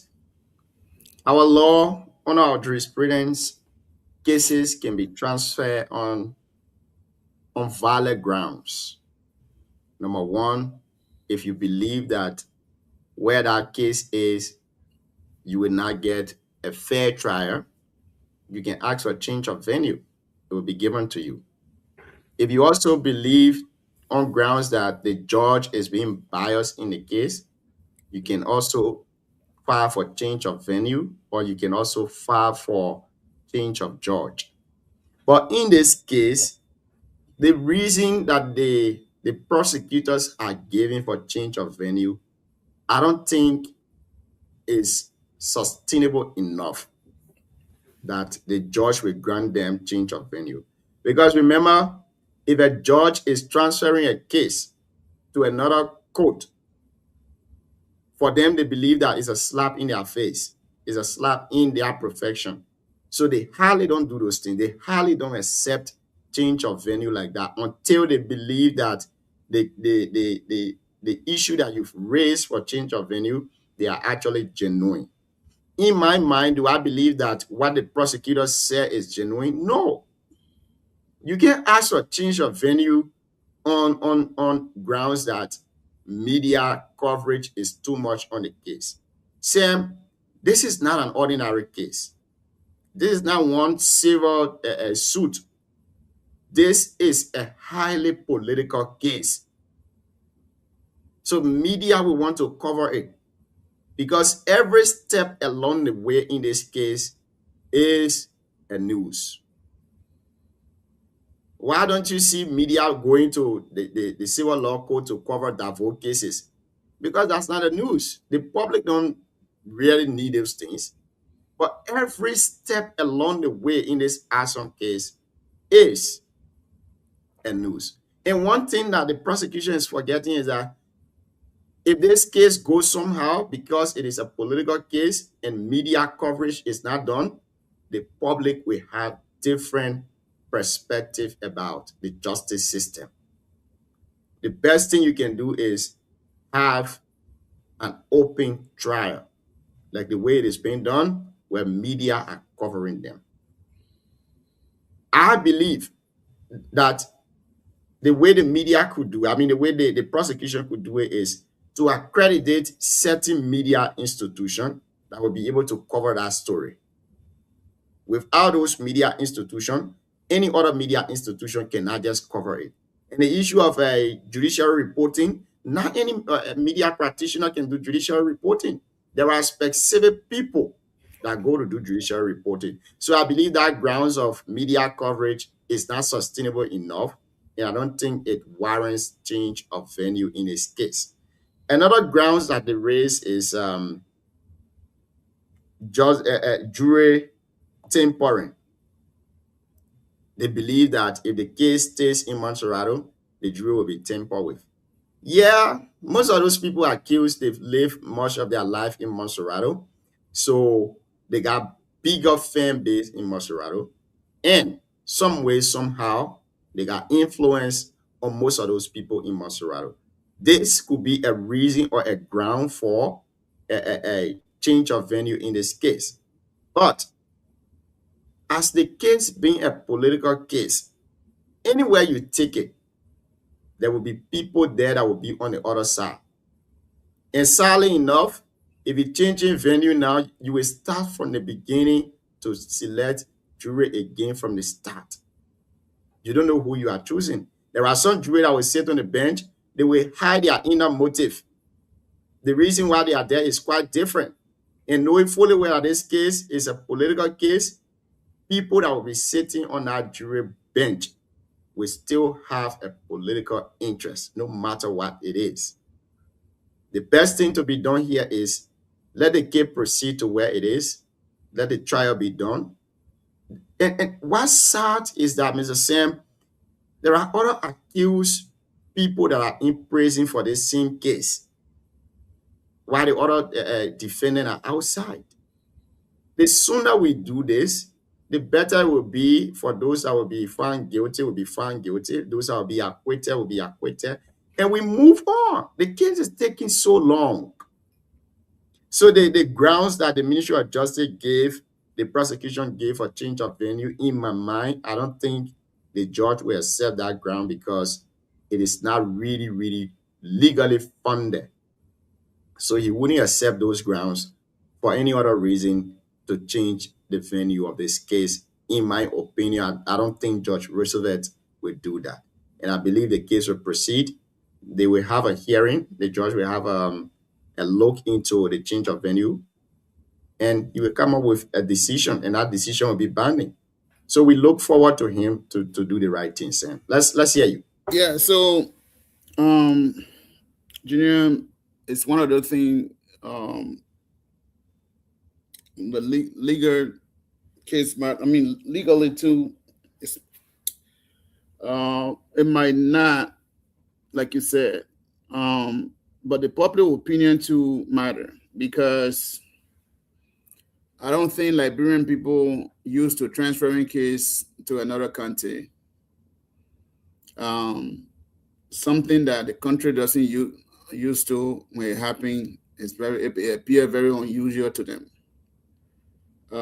Especially for this kind of case, this kind of country we have, I always advise that the case remains in Montserrado County, so they can go through it. Whatever way it goes, it's not the end of the world. They can repair the Capitol building, and we move forward. One thing I know for sure is two things happen in Liberia. Liberia news, it happened when it happened maybe for 2-3 days, it gone out of surface. So whether the government lose, so be it. If these guys are convicted, so be it. But let them remain in the Monrovia, the capital city, so everyone can have their peace of mind. But transferring it to another county that we don't used to, people will say that, yes, the case has been undermined. Well, I don't think it's a good idea at this kind of high-profile case, where especially it's so political. They should remain there and do the right thing. Because the thing is, the judge will give the jury instruction. Because the judge will not decide. The judge will decide by giving the jurors their instruction to go and deliberate. That we call jury deliberation. This kind of high-profile case, who don't know who in Liberia? Because the question when you doing jury selection, the question is, do you know this person? Have you heard about this case? Who in Liberia are not who in Liberia are not hear about this case, Junior? That's how you live in a maybe different space or different planet. But mostly people in Liberia, who in Liberia didn't know about this case? It's tough. So yes, they could produce all the evidences. The jury in the jury instruction, they will carry it, they will deliberate. But again, it's not one man case, one man decision. 12 people plus one, which is a judge. It's a case that they have before them. Thank you. So Thank you. They let jury and jury say, yes, this is how it is. So be it. But let them remain. I would suggest that they remain like in Monrovia and can decide this case so we can move on as a country. The thing has already happened. Maybe whatever way it goes, next time we'll be careful how we do business in our country. Thank you. Thank you very much. Again, folks, if you're just joining us here tonight, you are listening to the Heat Hour program here on BKS TV. On the Heat Hour, we say dialogue in our confrontation. We say words in our bullet. The show has been relayed on Voice of Tapeta in Tapeta City, Nema County, and Voice of BKS in Boto Town, Electoral District 5, Nema County. I'm here tonight with the great Sam Cyrus Bali from Bayi Vongwe. Is it Bayi Vongwe? Bayi Bona. Great. Sam is here tonight, and we've gone approximately 2 hours in the show. We'll take a break, and when we come back, we'll be discussing another issue and also bringing our guests for tonight. And John, before we take a break, something funny happened in Liberia today. Martin Colley was sued. That's what, 4 million? Martin really get 4 million to pay.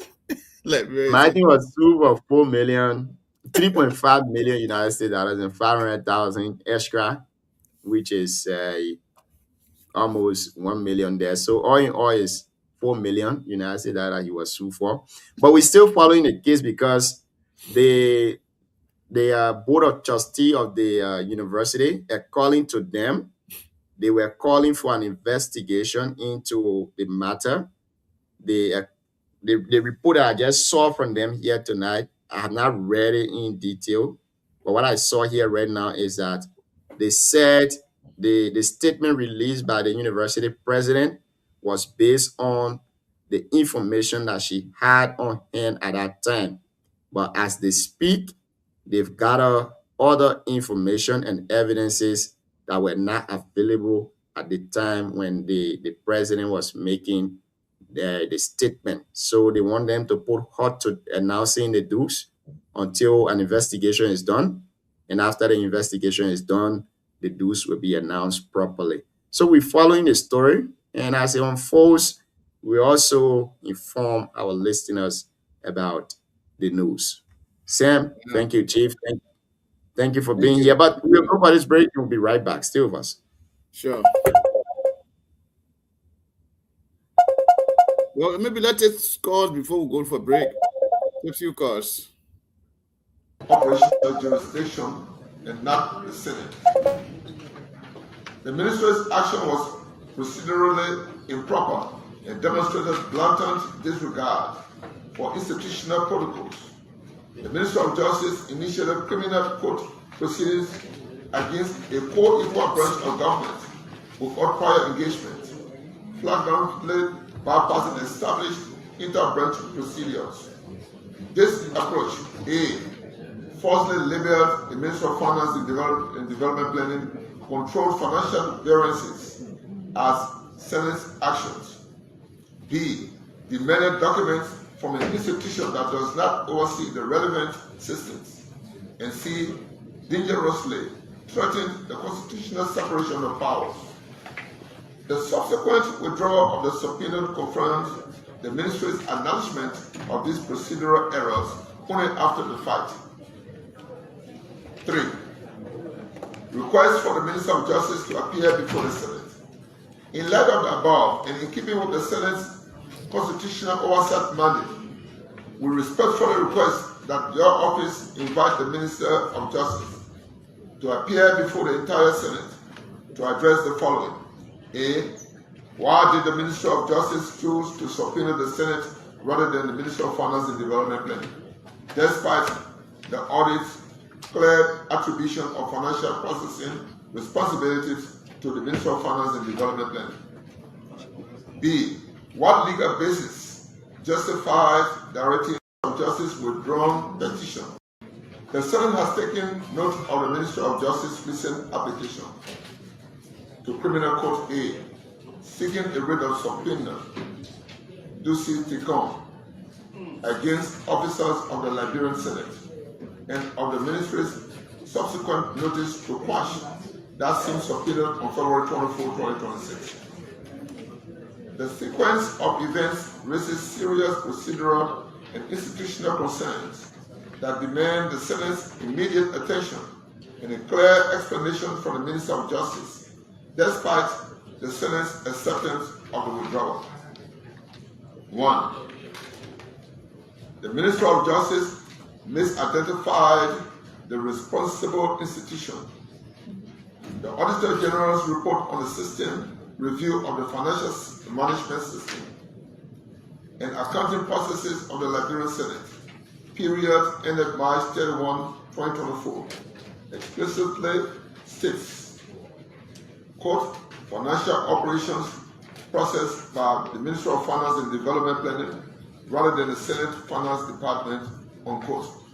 This finding definitely shows that the Senate, A, does not disburse funds, B, does not handle payments, C, does not oversee the FMIX system, and D, does not produce fiscal alternatives.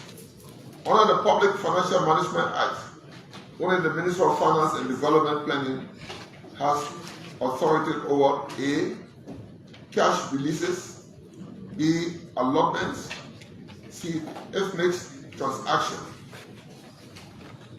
D, fiscal alternate reporting, and E, expenditure execution. Consequently, many of the discrepancies cited in the Minister of Justice withdrawn petition to Criminal Court A, including the differences between the Ministry of Finance and Development Planning alternates and FMIX ledger entries, are clearly within the Ministry of Finance and Development operational jurisdiction and not the Senate. The Ministry's action was procedurally improper and demonstrated blatant disregard for institutional protocols. The Ministry of Justice initiated criminal court proceedings against a co-equal branch of government without prior engagement, flagrantly bypassing established inter-branch procedures. This approach, A, falsely labeled the Ministry of Finance and Development Planning controlled financial variances as Senate actions. B, demanded documents from an institution that does not oversee the relevant systems. And C, dangerously threatened the constitutional separation of powers. The subsequent withdrawal of the subpoena confirms the Ministry's acknowledgement of these procedural errors only after the fact. 3. Request for the Minister of Justice to appear before the Senate. In light of the above, and in keeping with the Senate's constitutional oversight mandate, we respectfully request that your office invite the Minister of Justice to appear before the entire Senate to address the following. A. Why did the Ministry of Justice choose to subpoena the Senate rather than the Ministry of Finance and Development Planning, despite the audit's clear attribution of financial processing responsibilities to the Ministry of Finance and Development Planning? B. What legal basis justifies directing a criminal code subpoena at a co-equal branch without prior institutional engagement? C. Why was the subpoena withdrawn? And does the ministry now acknowledge that the Ministry of Finance and Development Planning is the proper custodian of the financial records and explanations sought? D. How does the ministry intend to proceed in addressing audit findings that originate in the Ministry of Finance and Development Planning controlled system?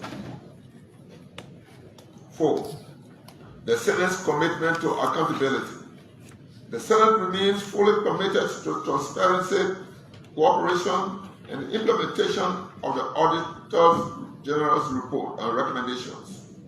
We commend the ongoing reforms under your leadership, Madam President Pro Tempore, which led to the Senate's first ever systems audit, which the Senate Finance Office, under the guidance of a seasoned financial consultant, is working with the GSC to implement the audit's recommendations. An audit the Ministry of Justice attempted to use to tarnish the Senate's reputation. Nevertheless, accountability must be pursued within the appropriate legal and institutional framework, with full respect for the constitutional order. We insist that we extend an invitation to the Minister of Justice on Tuesday, March 3, 2026, to provide the necessary clarifications. Please accept our highest regards. Respectfully submitted. Signed, Senator Amara M. Conan, Senator of Bapolo County, Public Accounts Committee. Signed, Senator Abraham Darius DeLong, Senator Moserado County, member of the Public Accounts Committee.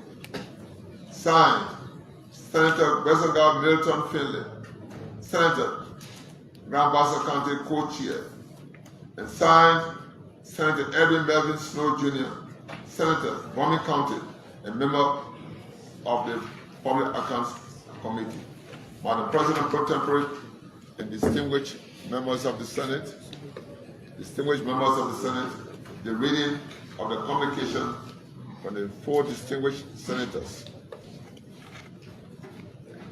on a request to invite the Minister of Justice to clarify procedural irregularities surrounding the subpoena issued against the Liberian Senate. Madam Pro Tempore. Distinguished colleagues, you've heard the reading of the communication from 4 senators making a request to invite the Minister of Justice to clarify procedural irregularities surrounding the subpoena issued against the Liberian Senate. What is the word of pleasure? Senator McGill. Thank you, Madam Pro Tem. Distinguished colleagues, I've been listening to the well-written request from our 4 distinguished colleagues, emphasizing the respect for separation of power as granted by the Constitution. I move, if I can obtain a second, that the request be granted, that the Minister of Justice be made to appear, and also considering that the judge who issued the subpoena, knowing full well that the Senate was not before the judge, be included in his request, that the judge be also asked to appear before the Senate.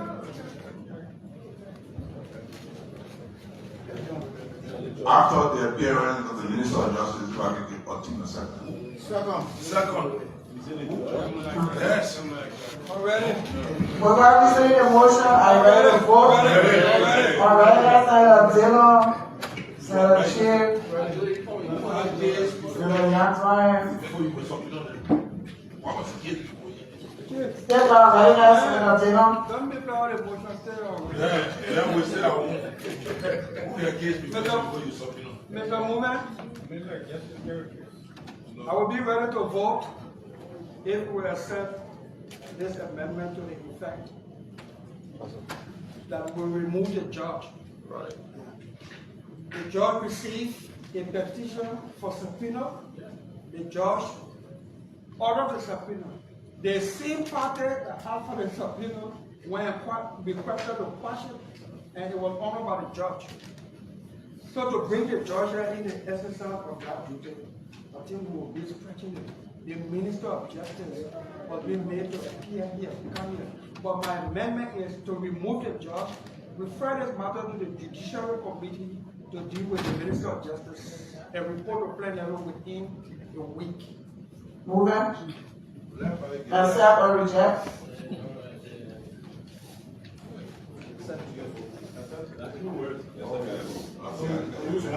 Based on the senior police, You accept or reject. I accept. Senator Chip. Hey, everybody. Senator Yankwaya. Mr. Moven, I'll be ready to vote if you. I don't want the judge to be completely thrown out. If you accept an amendment to your motion that the communication from the Liberian Senate be sent to the Chief Justice so that we can establish whether we had a case before a judge or there were any proven wrongdoing for a subpoena. We can't just let the judge up the vote. So we need to write, listen to my amendment.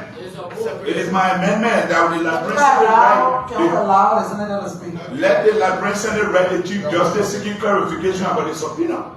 Because just as this book of subpoena has been withdrawn by the Ministry of Justice without any explanation, I mean there was no merit. So what the merit that the judge saw? So we need to seek clarification from another branch of government. We are a branch of government, and for a certain judge to get issue a subpoena. Okay, sorry, my brother. We accept. Move it. You accept or reject. I accept. That's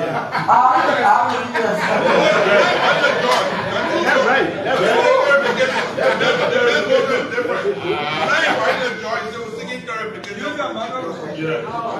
Sorry, we're not inviting the judge.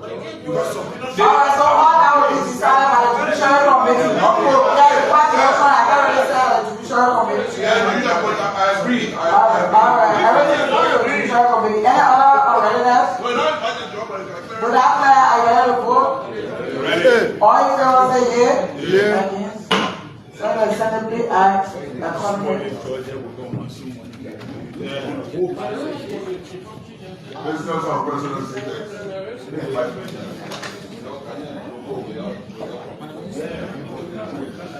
the appearance of the committee before the Senate as a committee of the whole. Honorable Sarah Mestro Yanti, Minister of Foreign Affairs. Honorable Jeff B. Bligo, Chair, National Investment Commission, the NRC. And Honorable Princess Eva Kuko, Director General, Liberia National Tourism Authority, as it relates to the lack of structural investment opportunity packages, incentive framework, and tourism promotion strategies to attract foreign investors and visitors to Liberia. Proffered by Senators Abraham Darius Dillon of Moswell County and Senator Nyan E. Twinen, Jr. of Dima County. The President of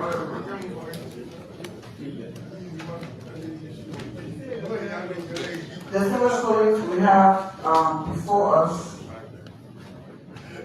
witnesses in response to a communication from Senator A.B. Darius Dillon and Senator Yan Twine. I think it's more of a discussion to enhance some work in both sectors as part of our reform hearing. Find out if we have everyone who were invited before us. Do we have everyone here? by the President pro tempore, distinguished members of the Senate. We also invited our persons besides the Director General of the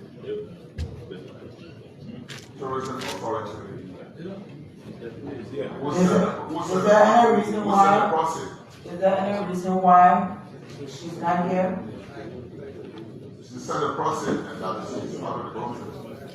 She's away from the country. All right. Stand your arm. Please come here and minister the oath. NIC boss. Yeah. Protem, I would like to know who is the proxy and what is the rank of that proxy? The proxy, please introduce yourself to the Senate. And NIC as well. NIC has a proxy? Yeah, Jeff, yeah, no Jeff. All right, please introduce yourself, all the proxies, and say why. We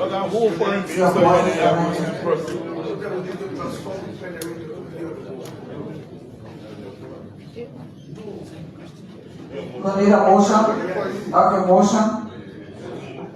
So move to committee of the whole. We recognize and so we have. Madam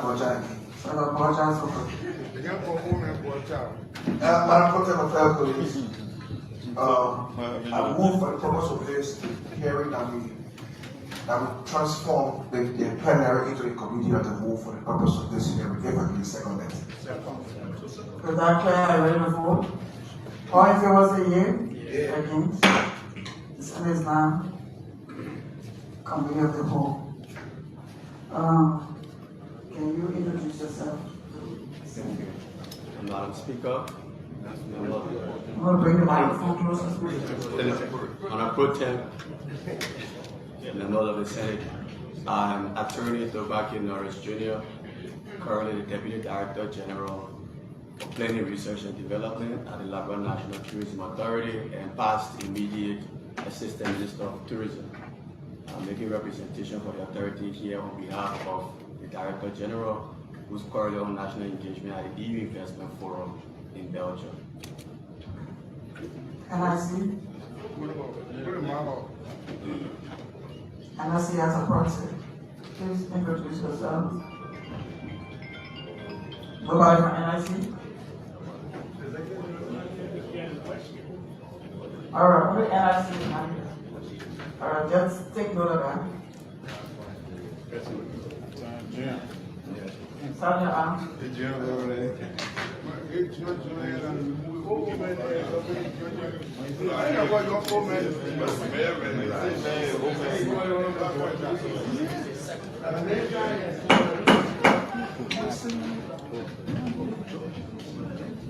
Right hand.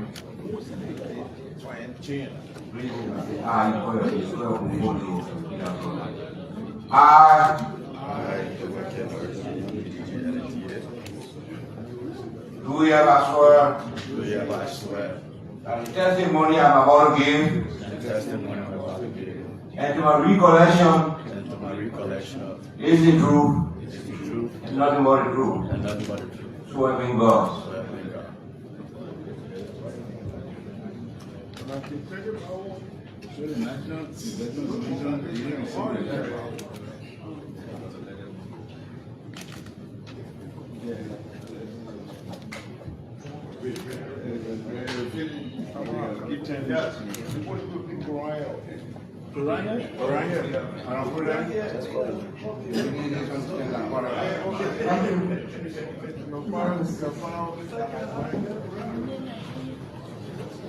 Okay, distinguished colleagues, our witnesses are now placed on oath.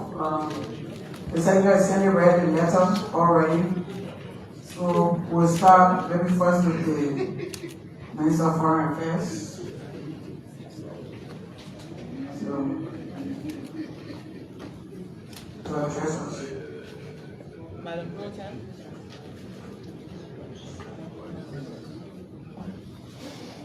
Pro Tem and honorable members of the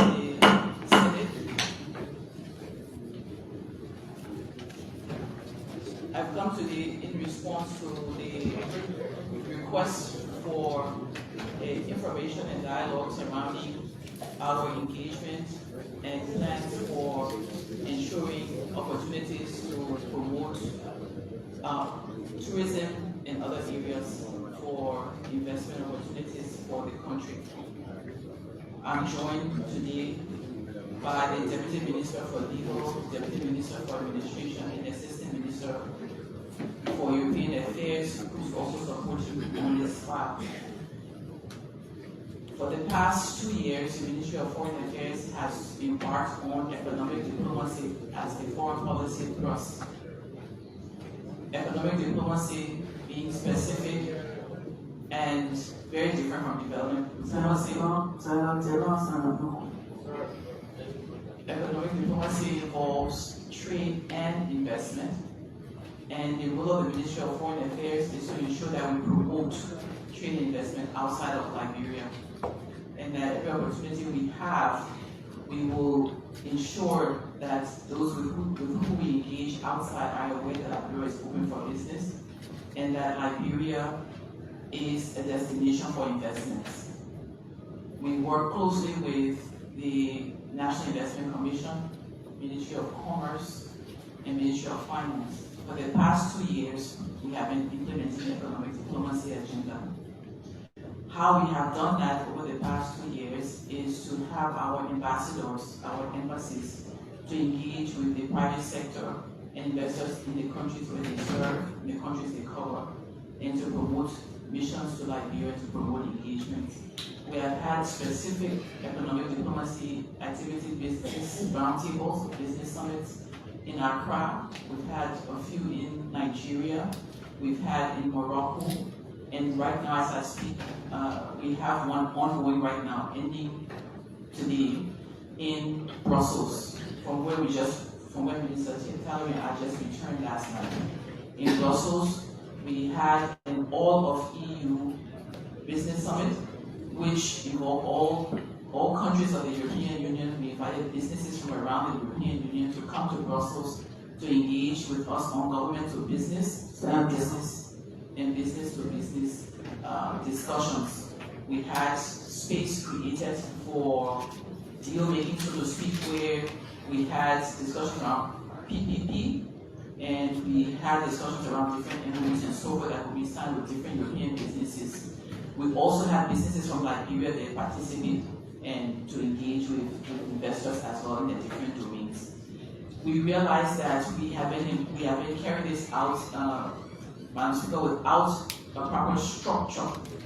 We were doing this based on our knowledge and access and so forth that different embassies have, but we didn't have a guiding document. And so what we were able to do, taking the 2 years of experience, lessons learned, the things that worked, the things that didn't work, and all of that, we've been able to develop a draft economic diplomacy framework that will guide the work of the embassies in promoting the different areas for investment in Liberia.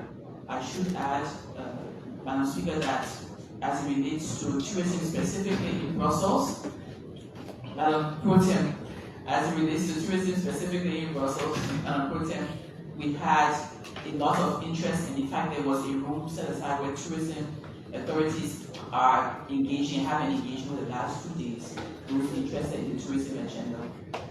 So for the Ministry of Foreign Affairs side of it, this is where our goal is to promote, create a platform for our government sectors and for businesses to be able to engage. We also work closely with the Liberia Chamber of Commerce and the Liberia Business Association. Both chairs of those two entities are there in Brussels now, engaging on behalf of their groups. Lastly, just to indicate that the area of discussion for incentives and other things related to ensuring an enabling environment go beyond Ministry of Foreign Affairs, NIC and others are involved, including rule of law, justice, and making investors feel that they can trust Liberia to invest their resources and be given a fair chance if there are legal issues. Please allow me to start at this point.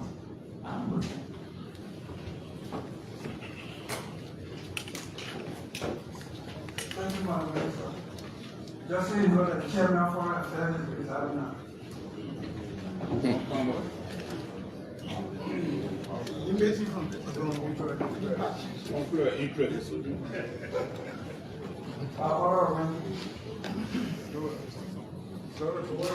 Distinguished colleagues, you listened to the submission of the Minister of Foreign Affairs regarding the issues that are here. It relates to the lack of structured investment opportunity packages, incentive framework, and tourism promotion strategies to attract investors and visitors to Liberia. These concerns were raised by Senator Jan Tuanya and myself as a result of the official trip we made to Dubai to attend the World Government Summit about 2 weeks ago. So we're now hear from the Tourism Authority, after which distinguished colleagues will engage with the representatives of the academy. Thank you, Mr. Chair. From the perspective of the Labrador National Tourism Authority, tourism, as we know, is a driver on our economic transformation pillar, which is an integral part of the AAID, making it a focal point in Liberia's bid to attain economic independence. To that end, as it relates to structured policies and framework, Honorable Chair. Distinguished Senator, these are now all the President of the Senate. This is another Mizari role in short-lived.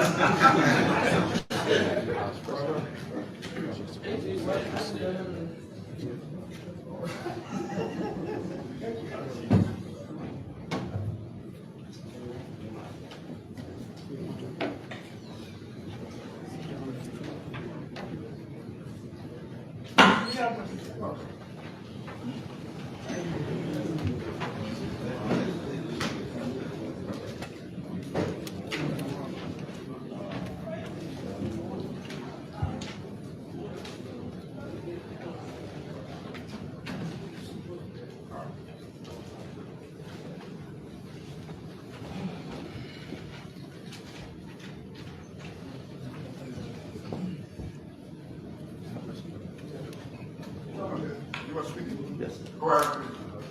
Okay. Thank you, Honorable. So as we were saying, our presentation here today will be as to three core issues being raised in the communication which we can address, which is the lack of structured framework towards Liberia's tourism investment perspective. We would like to humbly state that as an authority, we are new, yes, but we inherited some framework documentations from our predecessors, which were validated some time ago and are still relevant, such as the Tourism Investment Guide Packaging, Tourism Master Plan, which expires 2026, and the Tourism Brand Manual, including a compendium.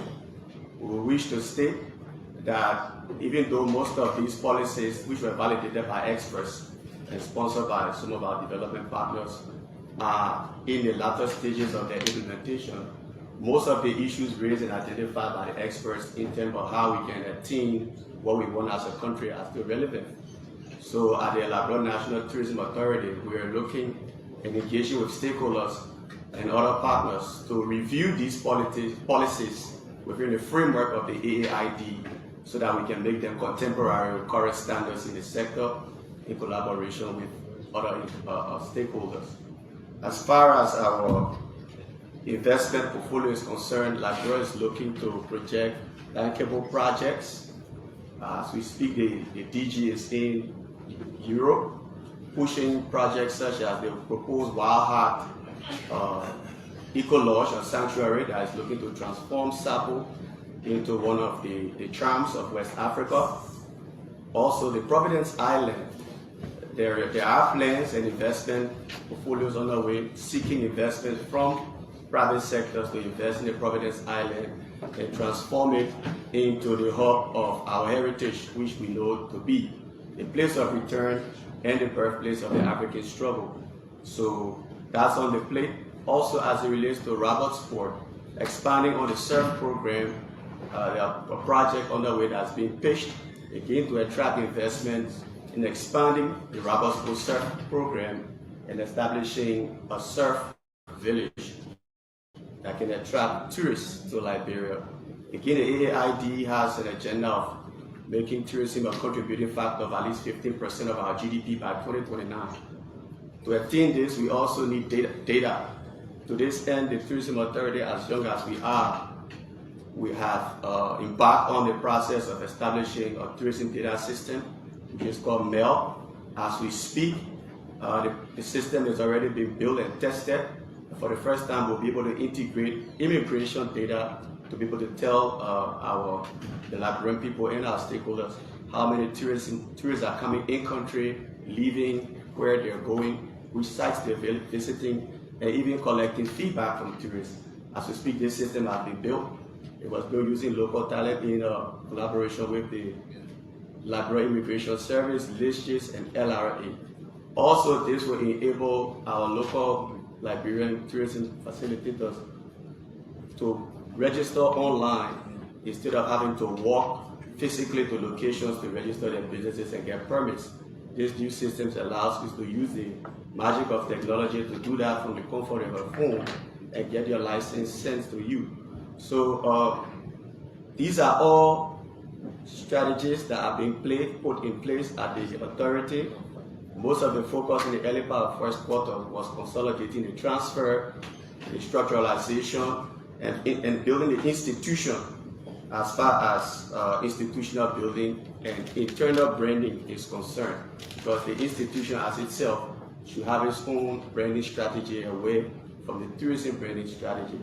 So, Honorable, we want to say here now that these are processes that are being placed. We have collaborated with the Ministry of Foreign Affairs, who has played a pivotal role in utilizing economic diplomacy through which tourism becomes relevant. And we've had a lot of leads coming through these forums that have been set up by the Ministry of Foreign Affairs. So we want to say thank you to her. Also, collaboration with the NIC is cordial. As it relates to investment incentives, as of the Incentive Act of 2010, there are several packages that tourism is a part of. Now, they affect other sectors, but tourism also has some up to 500,000. But the details can be discussed later.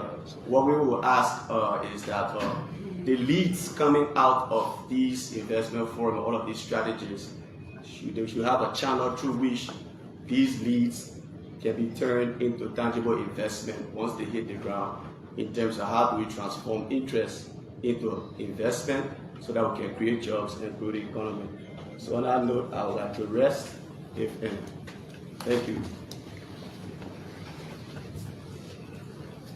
So the Minister of Foreign Affairs and NIC spoke already? NIC is not here. Okay. So where are we at the floor now? Okay. Senator Klein.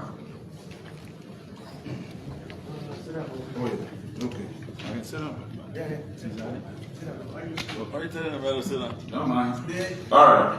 Thank you, Mr. President of the Senate and Presiding Officer and Mr. Vice President. Thank you for the opportunity.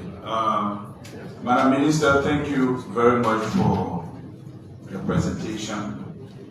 You unearthed a lot of stuff that we haven't heard before, and that of tourism.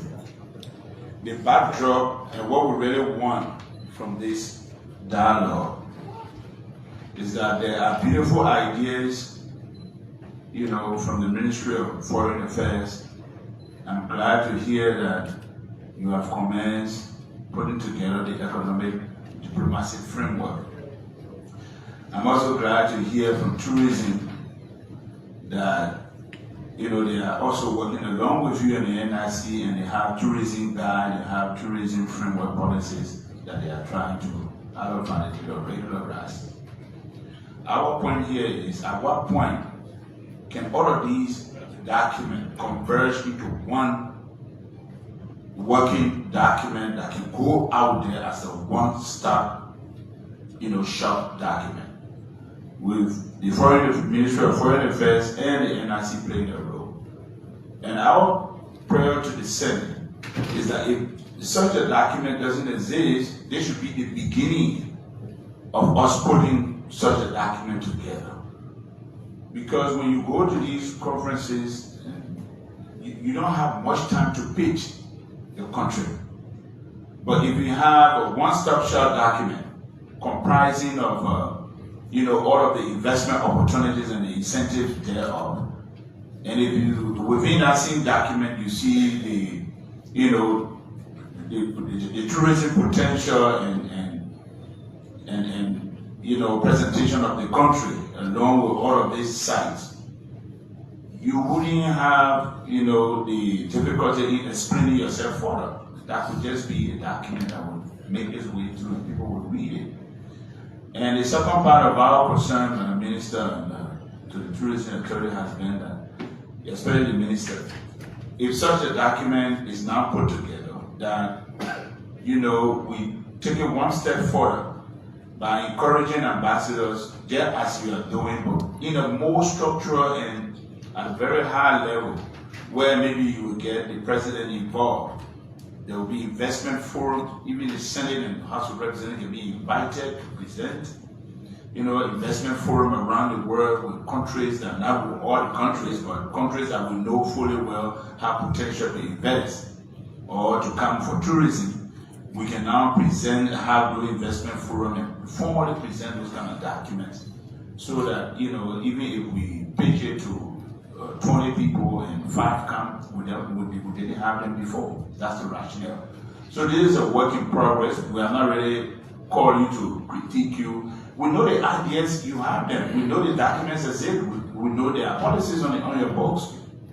But we want them synchronized under the authority of the National Investment Commission, to be propelled out there by the Ministry of Foreign Affairs. So this is why we are here, and we hope that this is the beginning of that discussion, so that we can have such a framework that we can serve the country out there. And Mr. President, that's the point I just wanted to lay. This is so that the second part of it that has to do with having investment forum around the world with ambassadors. We need to arm these people. You have already said that this is a new era of economic diplomacy, and these ambassadors must be made to work. It's good for them to attend functions and represent us, all that, but we need to get them to work, to move around and fetch for investors for us. When they come before us here for confirmation, these are some of the colorful things that they tell us. But without arming them with the necessary tools for them to do their work and to pitch for out there, it will be difficult for actually scrutinize them about what they're doing or what they're not doing. Thank you, Mr. Vice President. Thank you. Thank you, Excellency, and thank you to Excellency, the Foreign Minister of Liberia, as well as our friend from the other bureau. Madam Minister, thank you very much. You have been working very hard for the past 2-3 years you have been here. We have said in the past that a lot of ambassadors need to be laptop ambassadors to move on and make things happen on behalf of this country. And it seems to me that you're already there. While you are preparing this country for tourism, a tourist is not a person who comes to look for a job. Or a tourist comes to look at your beauty of your country, things that are unusual or that are historic. And here in Liberia, every time somebody comes here, we take them right there to the Maserati River, and we say, this is where the pioneer landed. But when you get there, you don't see anything that the pioneer left on the ground. They just couple up another horse and you look at it. So we need to move on. While we are preparing in other countries and talking with the white people, then, and I don't know whether you have money in your budget, whether you have a land budget on this tourism thing that will allow you to go from county to county, village to village, and start looking for spots that when the money is available, you will start investing to attract people. We have King Gray right here. This is a touristic place, but when you go there, that place is a Zongo area where they sell drugs, and that's the place where King Bob Gray made decisions. I'm not sure whether that's something we can develop right now, but in the counties, there are a lot of touristic areas, and you need money in your budget that will allow you to ride motorbikes and go to other places and see those places, identify them in preparation for what may come from the foreign ministry's current work right now. So let's look into that and see if you can start lining up areas that will be identified, that will be funded in the future for the work that you are planning to do. But my question is, do you have money in your budget?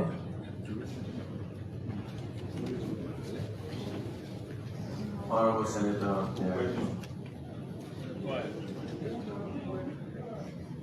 there is money in the budget for PSIP tourism projects. What is PSIP?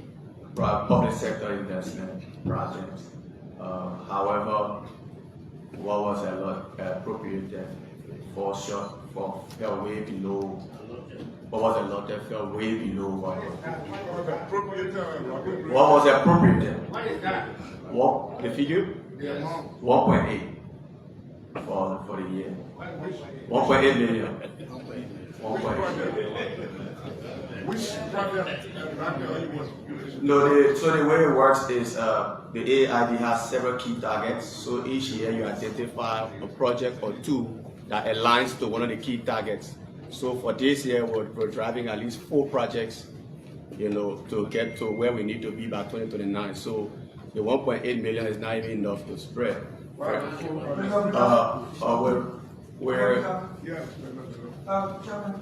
just a general when we did the budget, we knew that the tourism authority was a newly established institution. So the 1.8 was to establish the foundation of the tourism authority. You know that, right?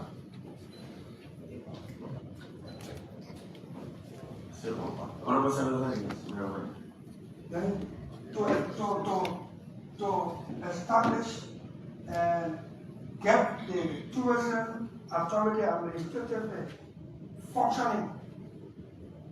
Yeah, Honorable Senator. That is the money small. That is indeed true. However, these are two. Okay, I don't want to say that. Yeah. Because the money in the budget is not for the tourism sector to set up. So, Senator, he said on PSRP. Yeah. So let me tell you plan. You got more than that in the budget. I think they got 3.7 million. Tourism have money in the budget on tourism apart from the PSRP. Yeah. All right. And that's why I was asking the PSRP project, you're talking about which project is in. And what do you intend to do with that money? So, whether it's assigned to a project, then you want to give it not assigned to a project, and which project is in the development. That's right. Yeah, so my question here is, I think my question is not fully answered, but the next question is, are you fully established now? Let me get that thing. The PSRP thing, let's get it right. All right, go ahead. So, Honorable Senator, I just want to state that implementation or achievement of the AAID which is a 5-year development agenda, is moving. It's moving, it hasn't. And you get one clear. You can say, let me check the camera. Now, I did a 5 year. This year, you 1.8 million. Where you want to do it? So this is what we say. So this year, the 1.8 million was used. It will be a portion of it. the projects targeted is the Providence Island you spoke about. Restoration of Providence Island so that we can replace our tangible cultural heritage. What you don't see is the tangible cultural heritage we're trying to restore. Another one is the renovation of the Labrador National Museum, which is lying in ruins. And you see the vehicles at the back there, they're getting destroyed and the elements are affecting them. It's contaminating the attraction. So we're going to do something about that. Right. Also, there is a GIS Let me stop you. Let me stop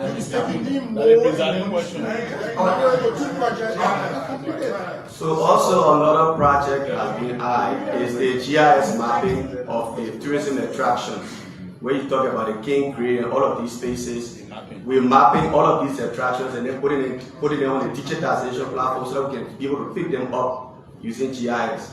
And the last one is the tourism education and cultural renaissance. We'll focus on our culture, educate our people on the importance of tourism, our cultural festivals, and even our language, how we teach our people to retain the language.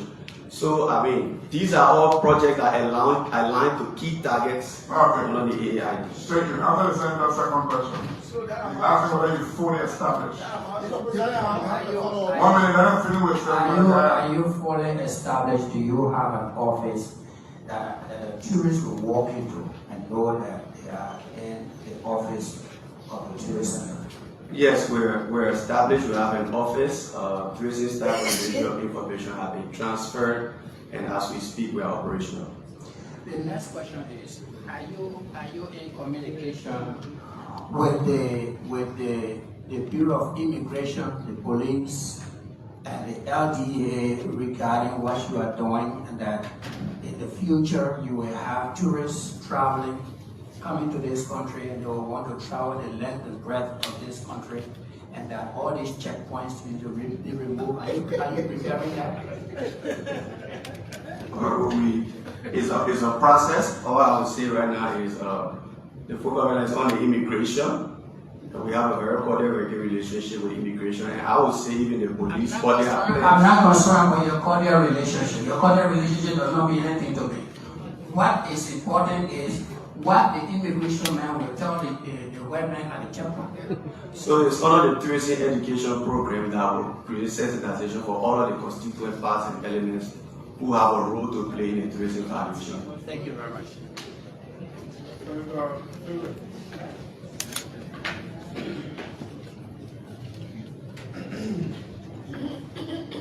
Thank you, Mr. President.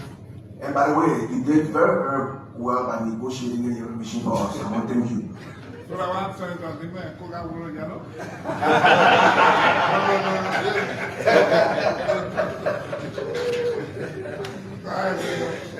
Okay.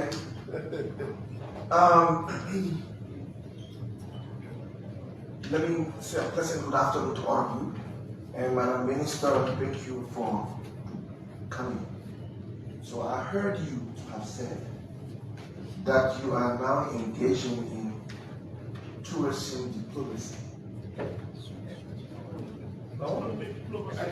Economic diplomacy. Tourism is not part of that. Madam Minister, the Arrest agenda has tourism as an integral part of its programs. We have gone at least 3 years now, madam. Why are we now beginning this level of diplomacy? Why didn't we start from the beginning? That's one. Two, Mr. Minister. So, there is a place in Ghana, I think it's in Cape Coast. It's called the Amina Castle. The Amina Castle has this room called the Room of No Return. Once you enter that room, you are on the Atlantic Ocean, you're going somewhere else. You didn't come back. As a slave. That room makes you to lament when you get there. The aura around the place makes you to think about your ancestors. Now, that's the sad part. The good part is the Bushwood Island here is where our people came back to. That is the joy that we feel. Why are we not utilizing this place and making a point of attraction for all those in the white corner celebrating people today? Why are we not doing something to bring them back and make this very, very, very fruitful and profitable for us? Our people need to understand this history. We can't just go to Permanent Island with this culture. It is a historical site that our people need to use. They just come, people just come back here and just deposit wreaths and deposit other things in memories of their forefathers. We don't know the full history, but we have that historical site that we can make use of. Let's do something about this thing because we made it a part of our platform. We cannot just have it there because we want to write something. These were carefully crafted when we were thought of. So let's do something. That's an advice for you. Please. Back to you, madam. Yes. Thank you, Senator. Just to respond, we started implementing economic diplomacy in 2024, and we were piloting, so to speak. We were piloting it, trying to develop it into a structured, sustained, and sustainable mechanism. And I'm pleased to say that we now have this document, which is a benefit of 2 years of experience of us understanding what we should and should not do, how should we avoid it, and how to coordinate between the different ministries and entities on it. And the truth of the matter is that we had lessons learned in terms of what we did wrongly, how we shouldn't have approached it, how we should approach it, and those lessons we use now to do exactly what we asked to do today by the senator who's indicating we need to have, for example, documents. We've seen that in our own experiences. When we promote the country, we don't have sectoral documents to say for this sector we want to invest. These are the incentives. These are the things you can benefit. These are the areas you should go to. These are the counties, and linking them with other sectors. We haven't had that, and I think the advice from the Senate will help us to even strengthen economic diplomacy. So it's a work in progress.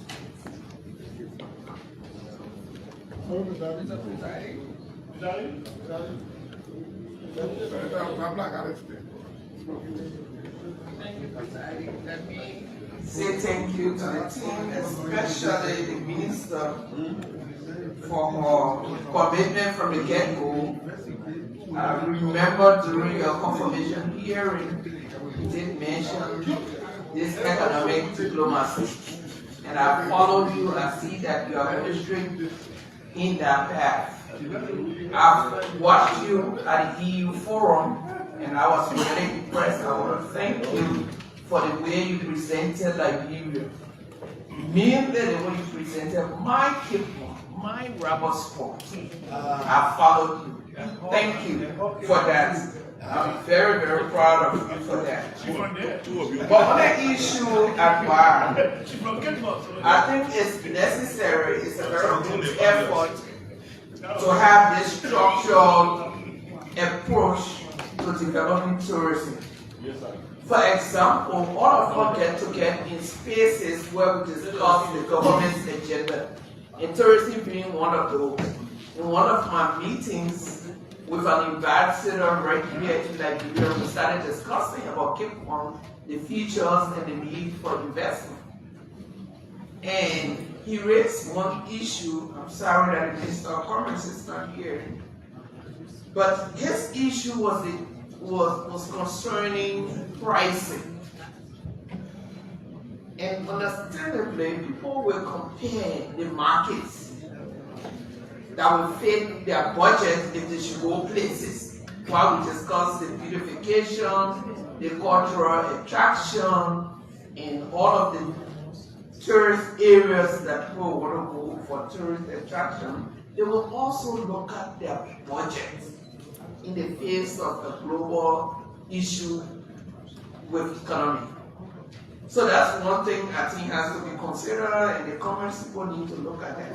Having said that, we cannot just start. It's good that you have started engaging all of these people to come, but let's bring it back home. Even domestic tourism, we're not making use of it as a country. As we said right in this room, there are people when you say Cape Town, they only think about Ramos. Whereas it's a big country, it has all of the features. Even the coastal line in Cape Town stretches all the way to Tiwa, as you may be aware. We need to know our own country and start going to these places. That will encourage other people coming in. That will even help us to help the executive to sell the country better. Having said that, I'd like to also make use of the forum to let you know, colleagues, that the people of Cape Town are currently planning what we call the Basajaba Festival. The intention is to let you know about our culture, our tradition, the food we eat, and we encourage you to come there. So you see what Ramos is made of, what Cape Town is made of. We can keep getting on people to go to other places, promote their economy, whereas our country is here and has a lot of features that we can go out and promote our own domestic economy. Ramos alone has mountain, it has a long coastal line, it has a lake, and it has a forest. So you can't beat any of those features that we have there. I will encourage you to come there during that time. And that is from March 27 to the 29th. I also wanted to indicate that as we speak about tourism, we have to think, I think I heard someone talk about sports. No to addiction. Before it started with a habit, then it turned into addiction. Pop pass, you gonna ask me, JB, you want this son? But boy, it can rest in peace. On how I lost my two best friends to drugs addiction. Yeah. Rest in peace, Dr. Johnson. Rest in peace, aka TBG. And my homie Aaron Kamara. aka I do this one for you guys, man. One more time, stand up. No to drugs. To the signs. No to addiction. Before it started with a habit, then it turned into addiction. Pop pass, you gonna ask me, JB, you want this son? But boy, it can rest in peace. On how I lost my two best friends to drugs addiction. Let me get it, man, clear code. It's in a real highway to the green. No time to sugarcoat. Selling your soul just to chase smoke. Fine, cherry on the streets, man, in the village good. I'm trying to disrespect you. I'm trying very hard to hold myself, but it's the hard truth. Say no to drugs, it's for your own good. Gotta take the first step, nobody can be safe. Yo, so money, food, and bathing water, you not see it. Say the only thing that run into your mind are to take dread. Or in the dump, I say you doing dead. You ain't crazy people, we can see the difference set. Killing yourself, you think you helping yourself. Lying to people, you will change, just be fooling yourself. Everything only help those who help themselves. Asking for money, we not get it, then you won't get fed. And so the newcomers who have to listen to your elder, then snap people to your way to call them papi, do then. Ask your brother, sister, Oma, and your papi, then they see it, not get Janyo, it can see anybody. Yeah, so why you taking drugs for? Just tell me why you taking drugs for. Something like gold can push on yourself, you know the thing I go for. Now tell me why you taking drugs for. Just tell me why you taking drugs for. Something like gold can push on yourself, you know the thing I go for. For me, let's say no to drugs. Say no to drugs. Say no to drugs. Say no to drugs. The thing angry will spoil your future. Jamila, say no to drugs. Say no to drugs. Say no to drugs. Say no to drugs. The thing angry will spoil your future. You know you can be prosecuted for that. Being so wise is quite sufficient, man. If you get yellow one. Yeah. Rest in peace, Dr. Johnson. Rest in peace, aka TBG. And my homie Aaron Kamara. aka I do this one for you guys, man. One more time, stand up. No to drugs. To the signs. No to addiction. Before it started with a habit, then it turned into addiction. Pop pass, you ask me, JB, you want taste son? But boy, AK rest in peace. On I lost my two best friends to drugs addiction. Let me get it, minute clear code. It's in a real highway to the green, no time to sugarcoat. Selling your soul just to chase smoke. Fine, cherry on the spaceman in the billy good. It me. I'm trying to disrespect you. I'm trying very hard to hold myself, but it's the hard truth. Say no to drugs is for your own good. You gotta take the first step. Nobody can save you. So money, food, and bathing water. You not see it. Say the only thing I run into your mind are to take dread.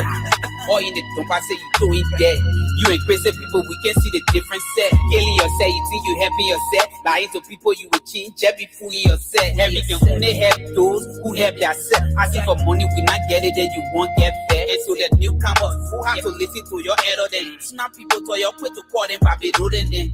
Ask your brother, sister, Oma, and your papi, then they see it, not get down your agency, anybody. Yeah, so are you taking drugs for?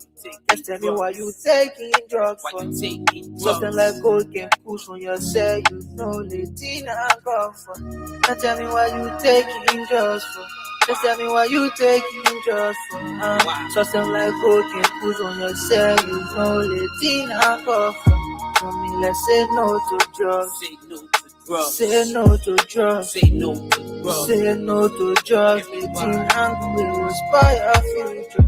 Jamila say no to drugs. Say no to drugs. Say no to drugs. Say no to drugs. Latina will inspire future. Yeah. You know you can be prosecuted for that. It's so wise, it's quite sufficient, man. Rest in peace, Dr. Johnson. Rest in peace, aka TPG. And my homie Aaron Nakamara. aka I do this one for you guys, man. One more time, stand up. No to drugs. To the signs. No to addiction. Before it started with a habit, then it turned into addiction. Pop pass, you ask me, JB, you want taste son? But boy, AK rest in peace. On I lost my two best friends to drugs addiction. Let me get it, minute clear code. It's in a real highway to the green, no time to sugarcoat. Selling your soul just to chase smoke. Fine, cherry on the spaceman in the billy good. It me. I'm trying to disrespect you. I try.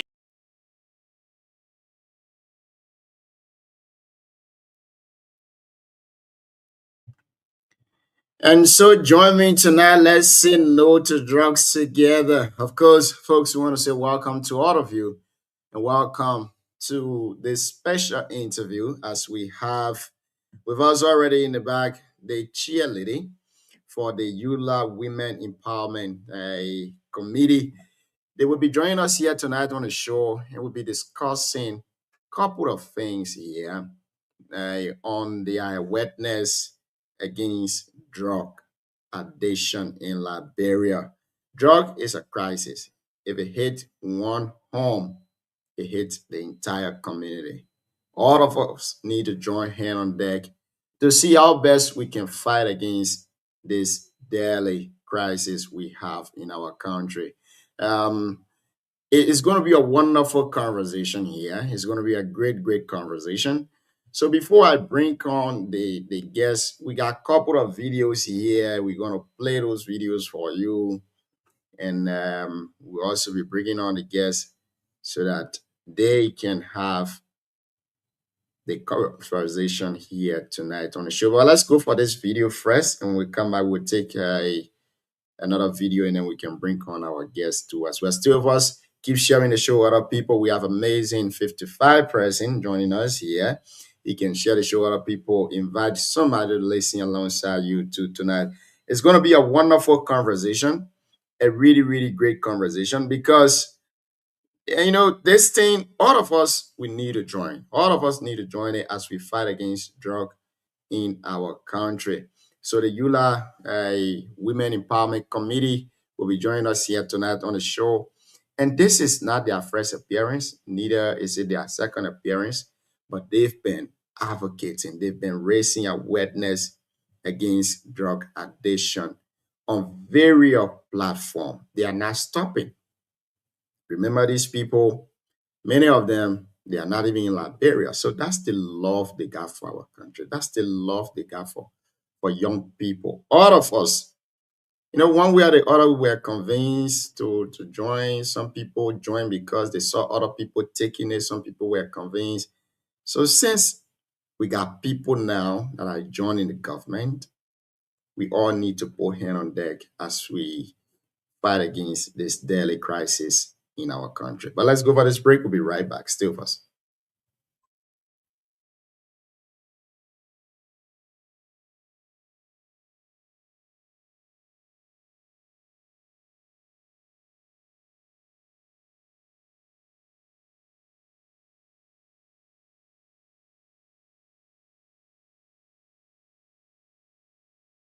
Has ravaged some of its youth. Kush, it's a synthetic drug whose true origin and composition is still not fully understood, but it's become a fast popular drug for disillusioned youth who have nothing to look forward to. And so we're going to speak to some of them to understand why they're in this trade and what it means for society.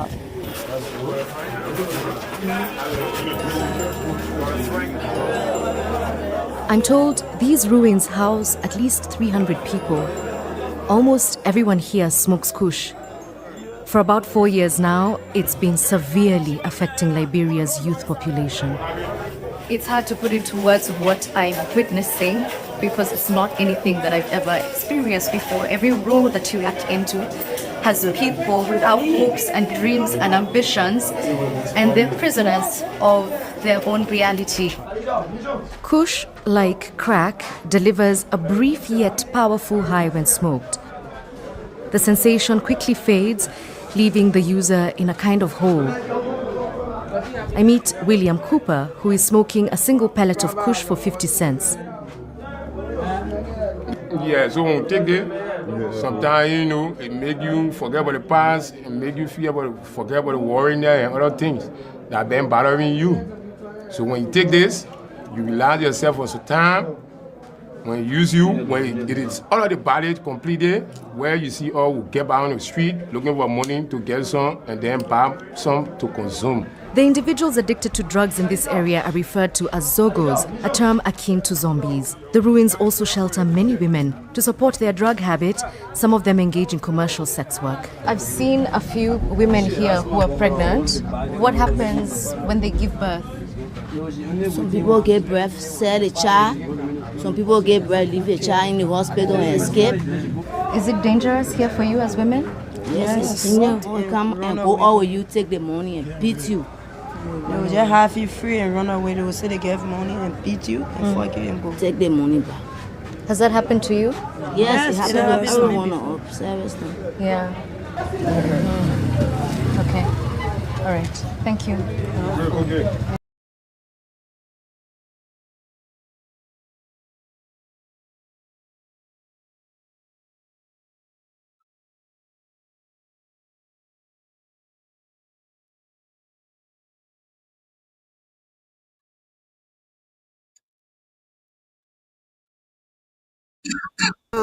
As he smoke, you sure you drop it.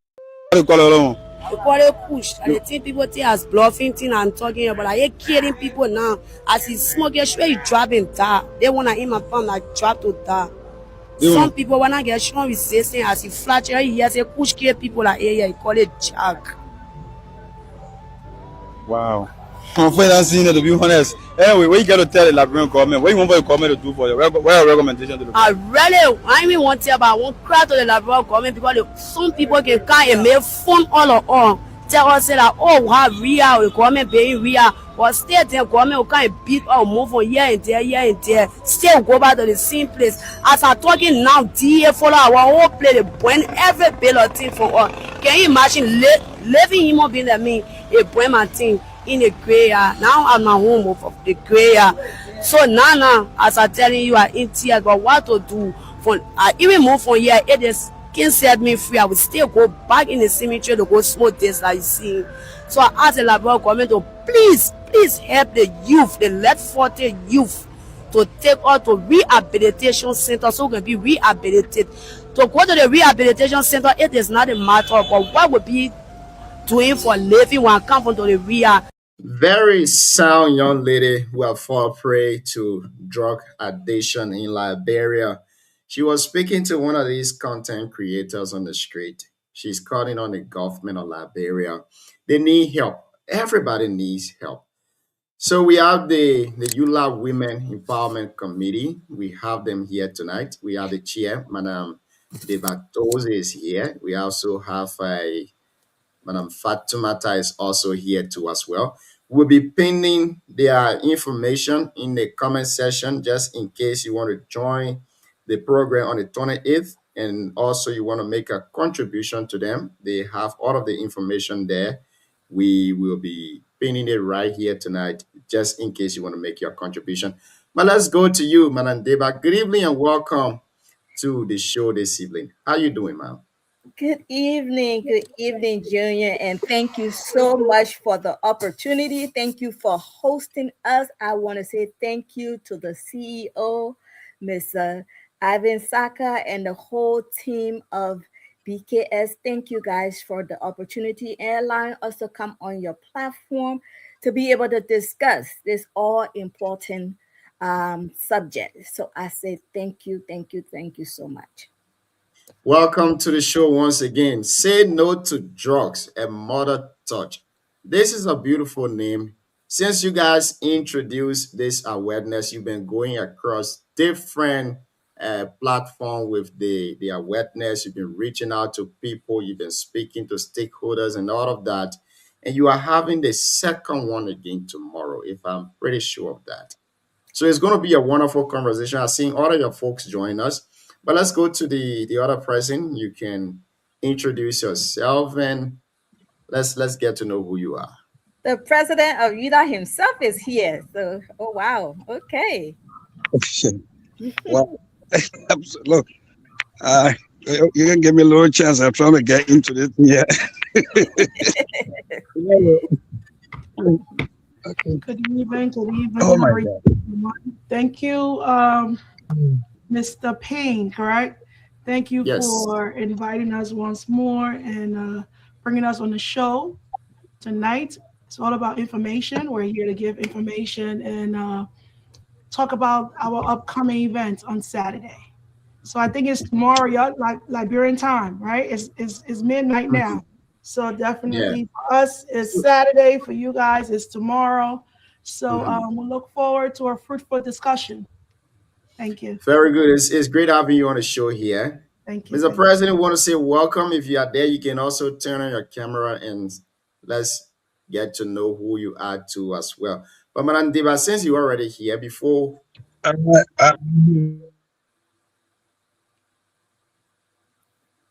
Hello? The president putting his set together, he packaged empowerment so strong. himself. And, we're doing something very great for our people, especially the youth, our children, the generation that are coming. And I just want to take the time to thank you for hosting us tonight. The president in New York, how you looking like you all the way in Butuoso? Don't let me turn the camera around. When you see the snow around me, when I believe it. Okay, we understand. Great. President, it's good to have you on the show here too as well. And we want to say thank you for everything that you guys keep doing for our people, especially the young people. Now, Madam Chair, since you guys started this awareness, before we go to the real issue, what have been your major achievements so far and what have been some of the challenges that you've been facing? Thank you, Junior.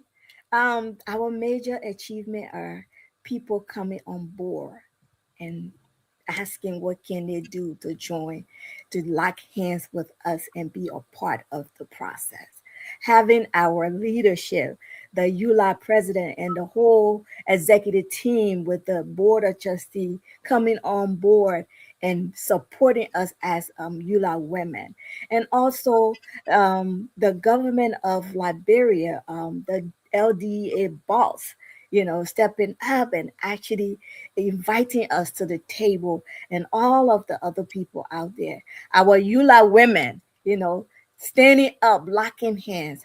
That has been the success story. And I'm really, really grateful for all that are out there that see that this is an important issue, and that they are here to stand with us and help us save the soul of the next generation. There are so many issues confronting our country, Liberia. What inspired the creation of the Say No to Drugs and Mother Touch initiative instead of going to other places, other sector you decide to go to the drug area? You know, our sisters in Liberia in August came out in numbers. The issue of drugs have always been in Liberia, but for the past 3 years, the situation has gotten off hand. And that when you look at it, it's almost like the 14-year war experience. And the way you're much younger, but for us and our generation, the war took away our childhood. And that's what is happening now with this drug and the younger generation. So with that, we look at it as there's no more bullets, but this is something more deeper. And if we don't come together and come to the table strategically and work with the government, we will lose the next generation of Liberia. So that's why the Yuda women, we felt like our sisters in Liberia are out. We cannot sit here in the diaspora and say, well, you know, we are comfortable. Everything here is okay. Our kids are not on drugs, so everything is okay. No. We said we want to make sure that the children, the youth of Liberia are also protected. So that is the reason why we are out here. We're going to all of the platforms. The president is out there while in the snow he's driving and making sure that we come to the table and help. You know, we're not saying that we're going to solve the problem, but at least we could come in and be a little help. Great. Now, I will go to the president, but let me go to Madam Fatoumata because I want us to have an interactive conversation with everyone participating. You decided to choose the name Mother Touch. How does this name align with your goal, your vision, your mission, and how does it convey your message out there to the communities? Madam Fatoumata, let's hear you. So Mother's Touch actually stemmed from, as the chair stated, when we seen all the mothers coming out that came out August of last year, right? And as we know, as customary in our culture, mothers raise children. Mothers are the one that is home with their children. So it is only important to say Mother's Touch because we know that most often kids will listen to the mothers. So we need to give mothers support in pushing the force against drugs and Mother's Touch. What other name could it be, right? Mm-hmm. That's a really great idea, but I'm a little bit jealous here. I've seen the president on here tonight. He's sitting in the snow speaking to us, and you guys just say Mother Touch. Yeah, they didn't have Father Touch there too, sir.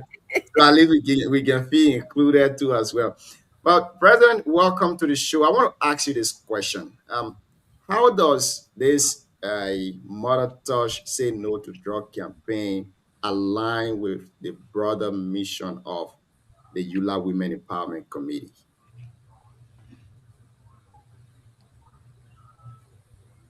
I think you are muted. You're muted. Sorry about that. You know, first of all, we'll take it this way. Eula, for 51 years, Eula have been advocating for the right of the people, justice, and make sure that everybody, get the right thing to do. And that has been the walkthrough of Eula. Our forefather that put the organization together, they built a bridge for us. Now, you can see, I won't go back to Sister Fatoumata and when she said, when you ask a question with reference to Mother Touch, I'm a living witness. When my mother used to get up in the morning, all the way from Zone 2 to Gakpana, straight in the forest, and just make sure the tree that there, take the bar and make soap out of that. And make sure that I don't stay behind to do the wrong thing. And she made sure that everything is right for me. And seeing a mother these days, children taking drugs, and the father is not there to help. We in the street, maybe looking for work, maybe doing something else, but the mother will always stay there no matter what to make sure that child will be brought on the best footing. Where Eula, our advocates say it is not only just to go stand in front of the government, call the United States government to say, make sure you get our people TPS, or go to Liberia and tell the Liberian government, make sure the people right prevail, but also the drug. That's the one destroying the generation. The other day I was in Liberia. I saw the girl, she was shrinking one place to another. She couldn't walk because of the drug. I didn't know. I thought she was sick. And I walked there to take money and give it. And my manager said, no, don't give money. What she will do is to take the drug and go. So I asked for the mother. And the mother was there that I said, what can I do to help? He said, if you can only help us with the drug money, I will make sure. And I made sure that day I gave that money. I went back for the next trip.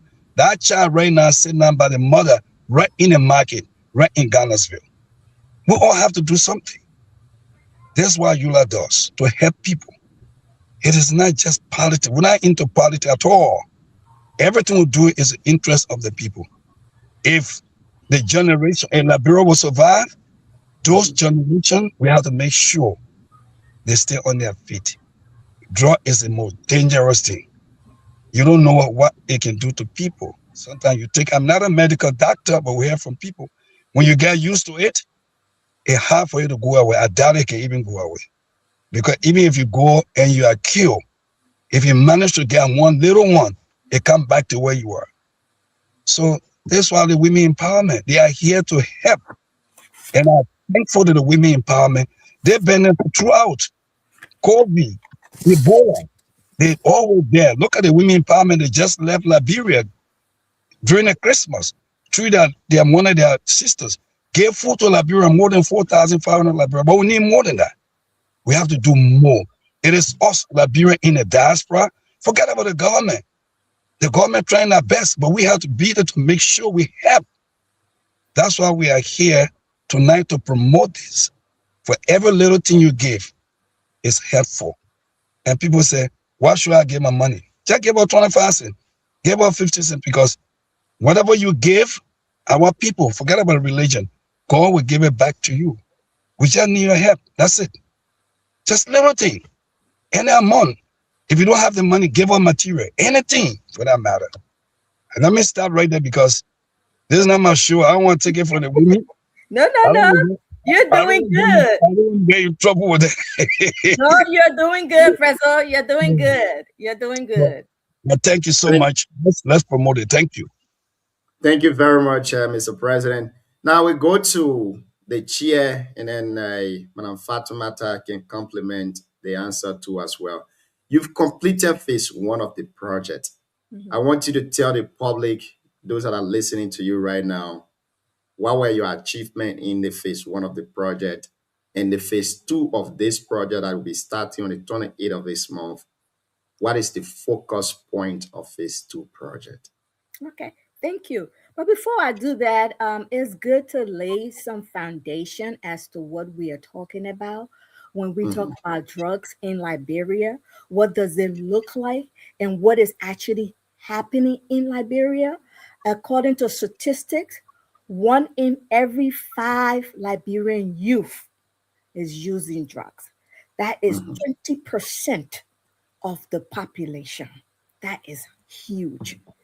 17% of Liberian youth between the age of 12 to 17, have reported using drugs. 35% of our mental health institutions in Liberia, especially in the urban area. And when we say urban area, we're talking about Monrovia, Ganta, Kakata, and these places. They are experiencing a high number of our young people that are coming in with mental health issues because of drugs. In Monrovia alone, there's a report of over 800 ghettos. So the issue is broad. The issue is massive. So when we came out in October 10th to be exact, what we wanted to accomplish was to bring people to the table, especially bring the government of Liberia to the table to tell us what is happening there. What strategies are they putting in place to help combat this issue? And Junior, thank you so much because you were there. You stayed on till 4 o'clock that morning, your time with us. We had Ministry of Health. We had Ministry of Gender. We have NCSS. We had, you name it, people came out to the table to talk about the drug issues in Liberia. That was the highlight. That was our, I would say, our foot in the door to actually see what is happening, how scary that was. Even the video that you played before the show started, that was the first time for people to even see those type of video, and people were like, oh my God. So that was what we wanted, that awareness, that exposure. So now we are coming for round 2. Round 2, we are going to the survivors. We're going to people that are working with these young people. We are going to go with clinicians. They are going to be at the table on Saturday to talk about treatment, and then we're going to go to the testimony, how the survivors, how they came out. First of all, how they went in. How did you get on this thing? And then how did you get out? People would say, oh, people that are on drugs, maybe that person living in Zinran, that person that nobody child. But you know, and I know, Junior, in Liberia, you got poor men children on drugs, and you have rich men children on drugs. You have lawmakers children on drugs. You got everybody from point A to point Z. It's a mixture. This thing is everybody issue. So on February the 28th, I want to call on everybody. Let us come out. On February 28th, I'm going to transition to Fatimata because she's going to talk about what we're going to do and how we're going to raise the fund. Okay, great. To come out. Come out, even if you don't have it, be a part of it because you're going to hear something that you're going to take in your community. You're going to hear something that you could tell somebody what is happening. We have talked to the LDEA boss as to, because that night he came on and we went back and did a round 2 and 3 with him to ask, what can ULA do? How can ULA women stay engaged? And he told us, you know what? I got low-hanging fruits for you guys. We can look at peer-to-peer education. We're going to have care packages, which Fatu is going to talk about, but also peer-to-peer, because that's the education piece. That's the prevention piece. Prevention is better than cure on any day. If we can get to the young people before they get on the drugs, while we're talking about, treatment and all of that, if you get them before they start, you have saved a lot. You have saved a whole generation. So that is the focus, and that's where we are going. So I turn it on to my sister for her to come in as our fundraiser lead. Great. So, Madam Fatimata, tell us now, because many people listening to you in Liberia will say, those people they sitting in America, but they still asking us to raise funds. What are they doing with the money? What would they do with the money if they raise them? So tell us, what are the procedures that you are raising this money through, and what will the money be used for? So we have been very successful with responsiveness from our Liberians. from our community. A lot of Liberian community in the diaspora. They've been very, very supportive. The women in EULA have been very supportive. And those funds that are being raised, we will be creating a care package. And those care packages could be anything. It could be whatever the needs are of those that are being impacted with substance abuse. What are the needs? If they do need hygiene products, if they need food, those care packages will have those different items included in there. So EULA Women, we are very transparent. All funds goes through EULA. And as you see, our president, he is no joke. So we have to give accounts for every money being raised and every money that's going to be spent. Because we are transparent, this is why we are on these platforms. I'm saying the first time we had the program, we raised a certain amount of money. So part of our transparency will be to come and say what we raised at a certain point. Once we can reach our goal of $25,000. And those fundings not only going to go towards care packages, but there are entities that we have collaborated with in Liberia that are doing the work. So some of the fundings may go to different projects that they are undertaking. And those projects, once we feel that it meets the needs of EULA umbrella, and it meets the needs of the SOS project, then yes, we will be a support to aid in those different areas. So those are some ways that the funds will be used. So we do encourage our people, trust us.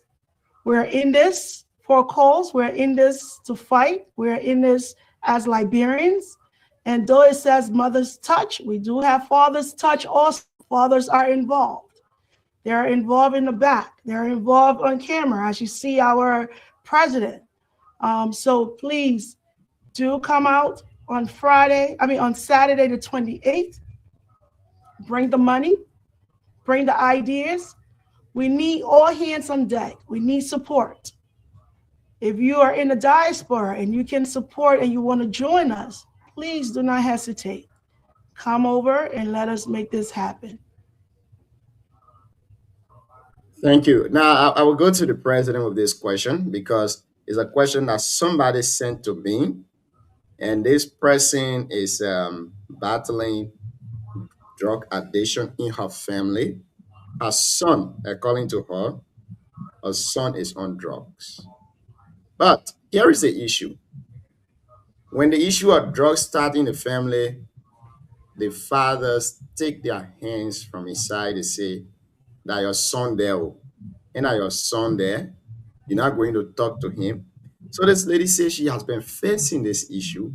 The father is not coming in to help. Now, Mr. President, what could be your message to fathers out there that feels reluctant about their children being a drug addict? What is your message to them to bring everyone on the board, to bring every hands on deck? Yeah, thank you so much. We appreciate it. I mean, my message to the fatherhood, for those of us that went through the war, for those who were born after the war, the message for every one of us. To raise a child, when they say it takes a village to raise a child, they're not talking about the entire village, they're talking about the man and the wife. Two of you to raise that child. If your child is on drug, out of a mistake or some sort of thing or whatnot, do not leave the woman alone. I know some of us, we marry and we have the child outside, but that's your child no matter what. Stay with that child to help. If you can't help at all, ask for help. Because you go out to look for the money, you go out to do a lot of things. But leaving your child behind is not right. A lot of people went through this before. We've seen them. And you see in the great United States of America, we've seen a lot of people with history That child that you walk away from, that child became a president, that child is a senator, that child is a basketball star. And that's the time you can't show your face. That's shame. Because your child carry your legacy. A good man will always make sure he will stand by his child. Don't leave him with the women alone. They have done a lot for us. Some of us were hiding ourselves during the war. They were there for us. Some of us couldn't even fear ourselves when we left high school. We used to walk from Ghana all the way to Monrovia City. One of the women stood by us to do everything for us. So don't walk away from them. You stay there and make sure you support that child no matter what. I don't care how tough it is. All you have to do is to pray for that child, to help that child. And then we are here. That's why the Women Empowerment was created by EULA. You, the father, if at all, if something wrong, just give a call. We're not saying we can get millions of dollars. We can do this. That's what this program is for, to help. And the sister that just sent a text, please. We will be going to Liberia pretty soon for the same drug issue. When we get in Liberia, give her a call. Come to our program. You can never tell. We have some people, Liberia and here in the United States of America, or even Germany in abroad, diaspora. They are willing to help. The other day, there was a lady on the television show. She was it was tough on her. The man walked away from her. And I listened to the radio. I don't normally listen to anything. I thought they were joking. So I told my manager, do me a favor. Call that lady. Then they call the TV. I think he always on the Liberia National TV. I don't know, EABC or something like that. He always come up with people's streets. So I tried to get in touch with him. When he went there, I said, ask for the woman her telephone number itself. And they asked for the woman number. When they gave the number, I said, go there. He went to the lady. Actually, this woman, things were wrong. She couldn't afford it. But what we did, I said, okay, go to the doctor, reach to the doctor, everything, operation whatsoever, we pay for it. And the lady called us 2 weeks ago, after 3 months, to tell us thank you. That's why we are here as EULA. We always help. We are not only here for supporting politicians. We do not support politicians. We don't do that. We help our people. The women empowerment, they are strong and they can do better. That's why I told the lady the other day, I went to the State House and I gave her a chair to sit and she said, thank you. I said, it's about time for America, for women to take over America. The men are liars, we're tired already. It's time for America. You know, so that is sister, we are here to help. And it's not only she alone, for every Liberian. And one thing I want to say this, we all here, I know every Liberian in the diaspora, we got small businesses. It's not only to help the people take them off the drug, but when they're off the drug, what can you do? I know some of us, that's what EULA will do, try to set up a committee, something about the women empowerment. If they take the person out of the drug, if you build in your house and they can able to make block, they're able to sell something, bring them on board, call them, give them a small job. Once they got something to do, it will be helpful. The president said Liberia should go home. I want to go home and not only to go sit there, we can be here at the same time we carry businesses in Liberia. So I just want to say thank you. So Father, get up, wake up, and start sleeping. Thank you for that. Appreciate it. Thank you. That was my next question, but you already answered it. I play a video here before we came on the show. The lady said, taking us to rehabilitation center is not just the issue that we are facing. If you take us there, you treat us, and we come back, we have nothing to do, we'll still go back in the graveyard to take those same drugs. Mm-hmm. So I want to know, is there any plan in place from the EULA Women Empowerment Committee to see how best these people, once they are rehabilitated, they can get their hands on something doing before they go back to the same old days? That we are working. We have put all things on the table, and that is why we are calling on all stakeholders to meet us at the table. You could say EULA Women, you could say EULA, but the issue of drug is a Liberian issue. Let us meet the government at the table and put in policies that will be able to help. Because you need policy to prevent the people that bring in the drugs. You need policy. You just need policy for everything. So you can't just take one part. Let us come to the table as Liberians and do an all hands on deck intentional strategy that will help our young people. So yes, everything is on the table. Thank you. Madam Fatmata, I want to ask you this question, and I know you've been asked it so many times on so many platforms. How did Liberia got to this stage? The statistics is terrible. 1 out of every 5 person, especially the youth, take in drugs in Liberia. The ages between 12 to 17. How did we get at this point? Well, it's a lot of reasons, right? We experienced civil war for almost 16 years. Our country is still being developed. The infrastructure is not there yet. Jobs are very limited. The education system is not there yet. So all of these are factors that one can actually conclude and say that those could be the cause of why we're experiencing the level of drug abuse in our country, especially amongst the young ones. As you rightfully stated, the mother stated that she's alone. She's a single parent. If you want to dig deep, statistically, there's a lot of single parents in Liberia that are mothers, raising children on their own, having to go and sell in the market, educate their kids. So all of these factors could be reasons why our young brothers and sisters are in the streets experiencing drugs.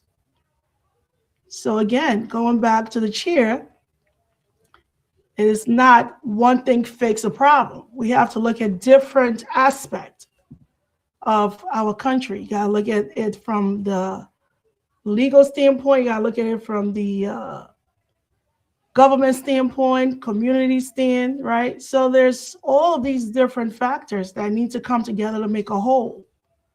Until that can be done, our goal is not really, we know the possibility of limiting drugs may be very slim, but we want to make sure it can be alleviated to some level where we have more youth on the right path as compared to statistic going high. So those are reasons why our country is experiencing the issue of drugs. No jobs. There's no dads in the home. Mom is alone. She has to sell. There's no advisor.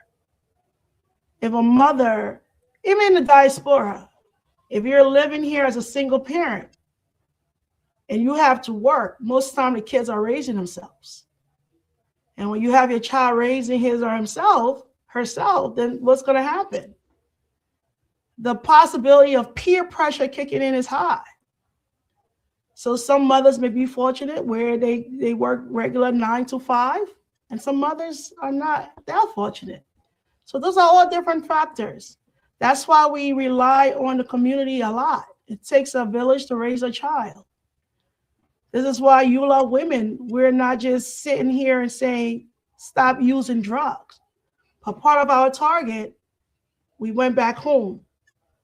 We're connecting with entities back home that are doing the job. We are speaking to government officials, leaders that are doing the job on the policy aspect. So if we go back to our stages, the first stage we had was all about policy. We had LDEA directors, we had ministers on the platform giving us the policy around drugs and what it is the government intends to do. We had community leaders, entities telling us what it is they're doing in the community. So again, hearing all of these things, we're putting the dots together and seeing how best Yola can come together and support alleviating drugs in our country. So those are all different factors, my brother. Thank you. The factors are a lot. And before we got other people that want to call in, so we'll be taking few calls. But we And also before have you somebody take up, on the- yeah, go ahead. we have somebody on the line from the chair end. So, Madam Chair, you can put the person on, and Sure. let's speak to the person first before we do. Sure. We have one of our members who is Bendora, and she's going to introduce herself and tell her who she is. And Bendora, can you hear? Bendora? Yeah, I can hear. Okay. Yeah. Go ahead. Bendora, they're ready. Yeah, I can hear. So just go ahead and introduce yourself shortly, and then we can ask you one or two questions since you are not on, and you'll be the first person we take leave of. Good evening, everyone. My name is Bendora. I am the project lead for the Unite Women Initiative. So, Madam Project Lee, welcome. You guys did the first project. They gave us overview of that. It was wonderful. It was great. What are you looking forward to achieving in your next phase of the project, which is the phase 2? The phase 2 of the project, we are looking at to collaborate with women, with fathers, community leaders, with government entities, because this fight is not just for mothers, because when you hear mothers touch, maybe they feel it's just for mothers. No, it's for everybody. So we are looking forward to see people from Liberia, out of Liberia, in the diaspora, even non-Liberians, to come out and join this cause, because when it affects one, what affects one affects all. So we are calling on everyone, stakeholders. We are calling on media, the media, journalists. We are calling on everyone to come, all hands on deck, on the table, so that we can stand firm and be able to fight. This battle is for all, not for one. During the phase 1 of the project, were there any challenges that you guys encounter? If yes, how did you overcome those challenges? Well, I would say, I won't really say challenges, but when we talk about challenges, I would say women finding it difficult to voice, the drugs epidemic that is affecting their homes. Like mothers out there, mothers in Africa, mothers in the diaspora, have the fear, the stigma that people are going to laugh at them. People are going to say, oh, you don't parent well. Those stigma and the fear, so they couldn't speak out. They were silent. But after attending the first phase of the program, people came out with success stories that they were able to hear people testify, how they became clean from drugs. I think they were empowered and they were able to speak out, and share their stories as well. And that really encouraged me. That really said that this program is imparting people around the globe, around the world. It's educating women, it's educating men, it's educating our youth to speak out, to be able to say what is affecting them, to be able to find a solution. Now, the medium of people joining the conversation, their witness is by Zoom. But in Liberia, your targeted audience, most of them, especially our mothers in Liberia, have zero or no access to the Zoom. How do you intend reaching out to those people with the message? What are different plans that you're putting in place to make sure that the message resonates with those people and go across to them? Yes, you are right. We have mothers who have no asset, with social media or Zoom. But listen, we have peer-centered engagement.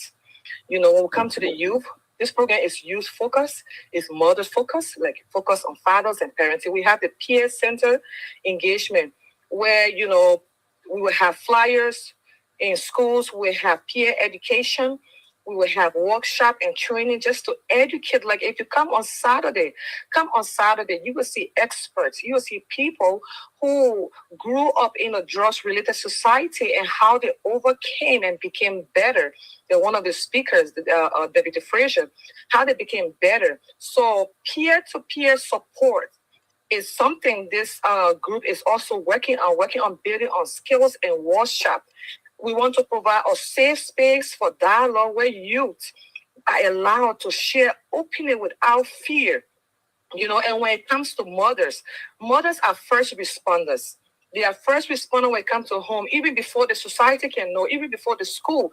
Mothers are the ones that will see the moon, the changes in their behavior, the kind of peers they are following. They are the first kind of mothers and fathers are the first, a responder. So providing this training through educating them, it will help mothers to learn how to spot behavior changes within their children.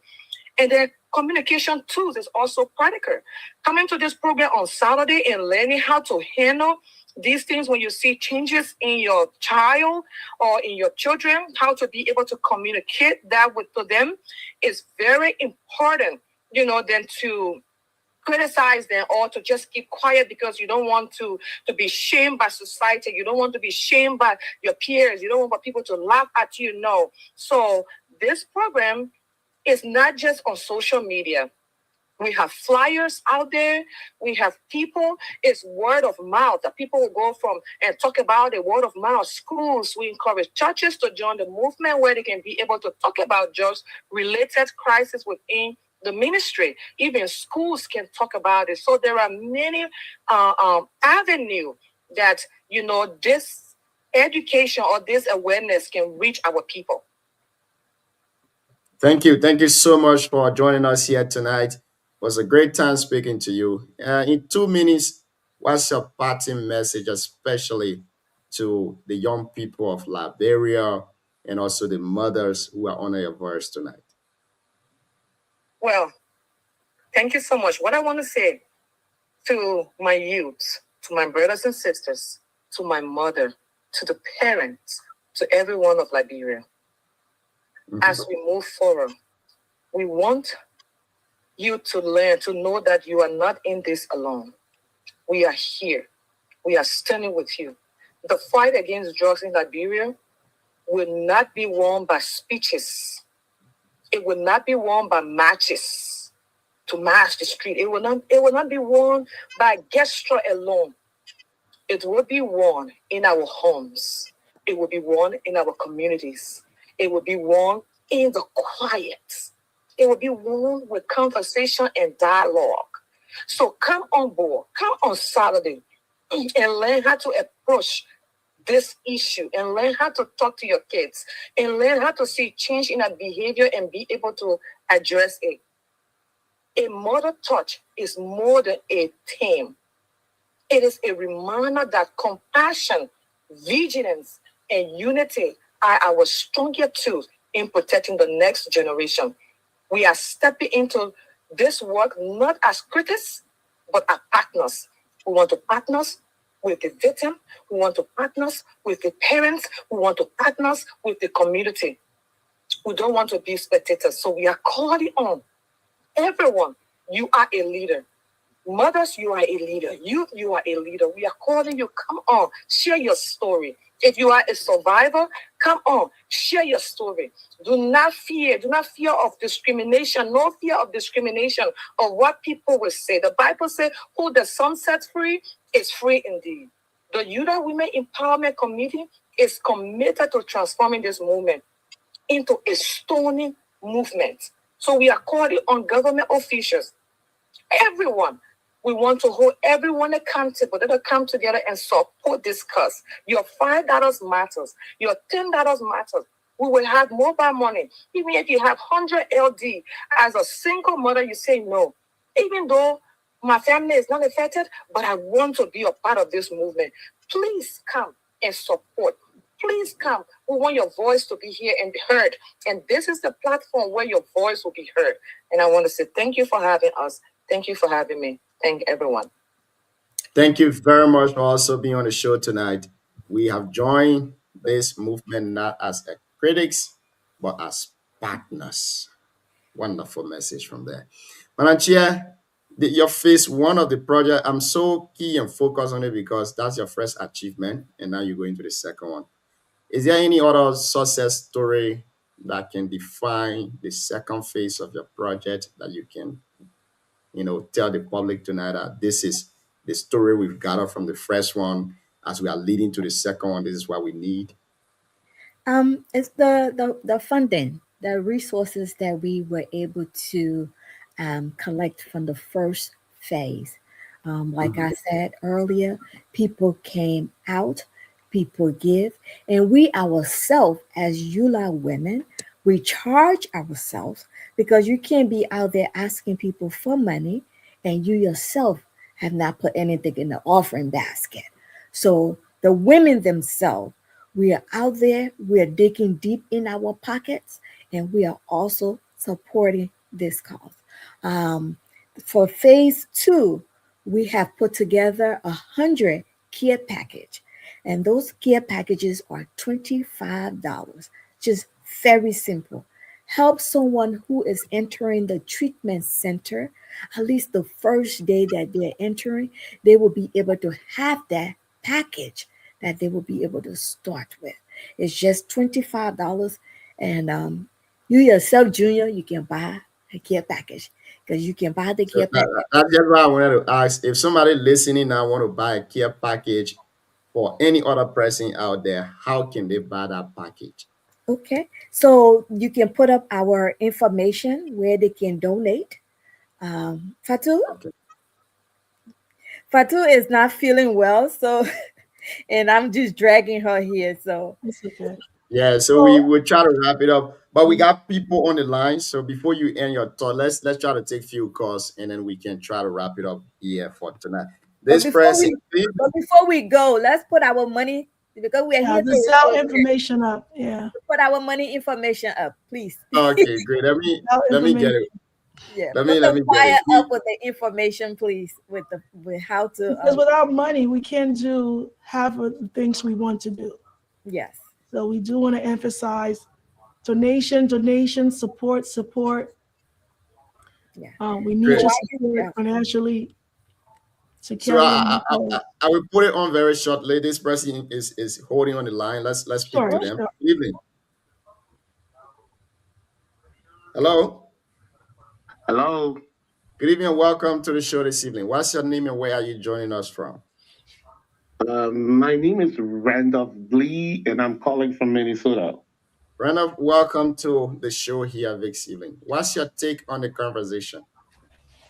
Let me take this time to first of all appreciate the team for this noble task. It's something that is part of my life and it has been burning me from inside because I had the opportunity to go back home to teach at the University of Liberia and in the social work program. So most of the time I used to take students out sometime to do other program outside. And one time, Pacopain, we went there was a complete raid that was carried on by the police. They said all of these drugs addicts are going to jail them. So I took onto social media, not social media, but one of the radio stations, I said, who has ever jailed someone for having malaria or having typhoid in Liberia? So these are illness. These are things that are affecting people that you need to attack. But this is a very noble task, and I'm willing to be part of it. But this is just my recommendation to the team. I'm willing to give my expertise. I'm willing to work any way you can have me working on the team. But one thing I want us to know that we should have foot soldiers. When I say foot soldiers, we need to have trainer workshop. While we are here, we have young people that will go into the rural area in Monrovia and everywhere to create awareness. I'm from Nimba. Second time in Nimba County, planting grass was like the biggest business. I don't know whether you have stopped. So people make it like a farm. So drop in the community. We need to have people that will sit with people, peers, that will sit with their peers through a formal training that will be able to sit with others to talk about them. I'm not just talking about those drugs. I'm a victim. I just have a son. Those of you that live in Monrovia, the school that is called Dewar, you pay almost $3,000. My son was there in 11th grade. He was caught with drugs. Guess what? No school could accept him. I have to send him Ghana. As we speak, he's in Ghana. He's doing well. But how many parents will be able to afford to send their kids Ghana? So it's something that is eating the fabric of our nation. These are future leaders. Two things that is bothering Liberia, those are riding motorbike and drugs. So we're going to have a whole generation that will lack education, that will lack those basic needs to lead our nation. So this is a water cost. Anywhere policy line in any area that you want to have me, I'm willing, even cash wise, I'm willing to support. So thank you guys and have a blessed day. Before you go to cash umpa, for that one, it's not mandatory, but that's something that you're supposed to at least try and do.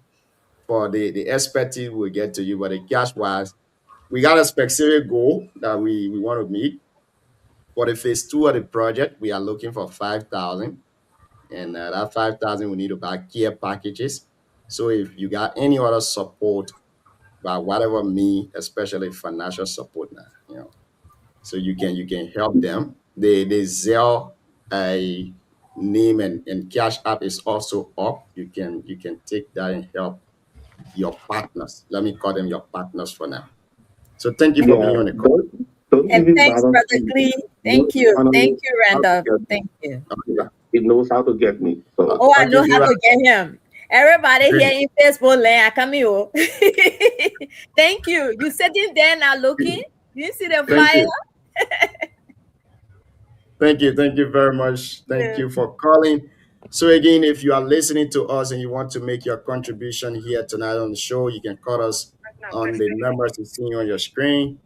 If you also want to make a financial contribution, the information you see on the screen, you can also call it too as well. We have with us tonight the EULA Women Empowerment Committee. We have the chair is here, Madam Fatimata is here. We have the president of EULA also here too as well. And folks, we've gone almost 1 hour. I know you guys are busy, but let me go to the president. President, you're a father, not just a father, but also a strategic father. This thing starts from school. What is your message to school administration? I don't know whether you've been on campuses in Liberia. We only see those people in the street. But I'm telling you today that many of these start from the campuses, especially high school campuses. You see people taking drugs. You listen to the fellow that just called. He said his son was called. Let me tell you a story. When I am here in Rwanda going to school, one of our friends, may his soul rest in peace, came from that area. When he came, he didn't spend 3 days in his room. And they carried him to the hospital, they had to say, and it was confirmed that he died from drugs. But he just left Liberia, and his family said, no, let's send you a proposal. Not knowing the drugs was still in the system. And when he came, so what is your message to students here facing people? They feel like when you take this thing, you get so many power. So what is your message to people? Well, thank you so much, Junior. My message to the youth, let me start it first, to be thankful to the government of Liberia, most especially those government officials that have the center to help our youth, and some of the people that are there too, they've been doing well. We appreciate you. The message to the youth is this: the stage you're at right now as a youth, many of us pass through. Our own may not be drug, It was something else, but our family tried their best to help us. We don't want you to lose hope. We are here to help, because this drug they're talking about is something that if you take just a quarter, a spoonful, the tendency of you going for half of it will be 100%. If you take half teaspoonful, the tendency of you going for 1 teaspoonful, the tendency is 100%. Drug is something that the moment you take it, you're going back for it again. And here the caveat. The day you can afford to even get it, you finish selling your soul to those who selling it. Let's go back to the people who feel that selling drug to our people in Liberia. We beg you, please. We beg you. Don't allow foreigner to bring the drug in our country. Then you sell it to our youth. I'm a person, Keita, I was born. My father was over 70 years old. Born at 24 children. If you turn around, you take drug to bring in our country, and you sitting right there as a Liberian, you think it's a source of your income? Believe me, you're not making no money, because that money is destroying that youth there. You're destroying the fabric of that generation. For every cent you take from that drug money, it will never benefit you. You can only enjoy it for the little time. We beg you to stop. Stop giving drug to our children. I know some of you try your best. You say you got center, you will go help, you do a lot of things, but you turn around, they don't have no job. You get a drug today and to go sell it to schools. It's not right. There's so many ways you can make money. Someone would have joined into drug business, but would prefer to fix tire in Ganta. Someone would have joined into drug business, but would prefer to sell gas. Someone would have preferred to join into drug business, but would decide to sell cola. That's life. For every cent that you work for diligently to help people, God will bless you. To our youth, we beg you, please, if you're out of drug and it's tough, try to call us. Just call. Somehow, we are here to help. And Madam Chair, please, that 100 package there, I beg you increase it, because some are going to buy 50, we're going to buy 20, we're going to buy 30. Please increase it. It's too small. Please increase that number there.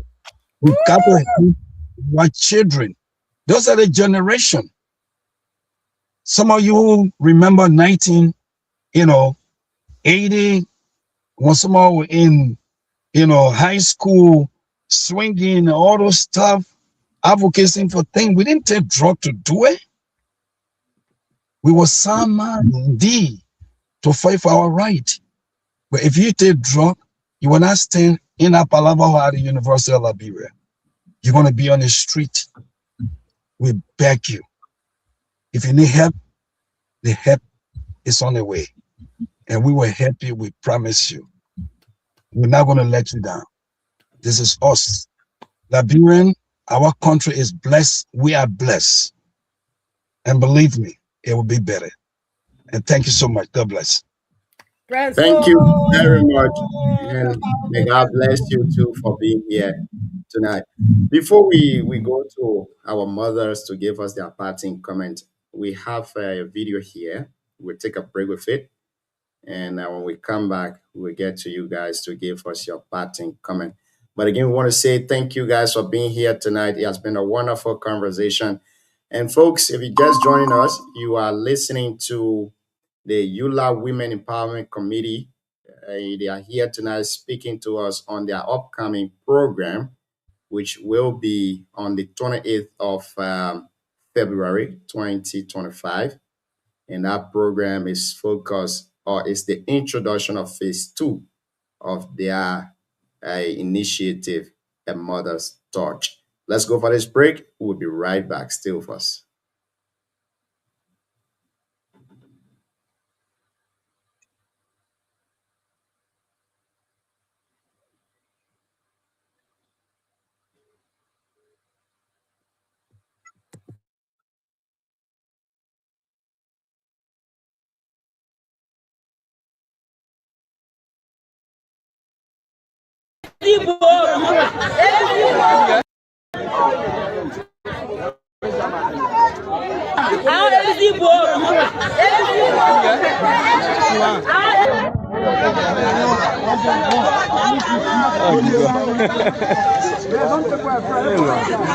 Y'all go home, y'all go home. Take your time, take your time.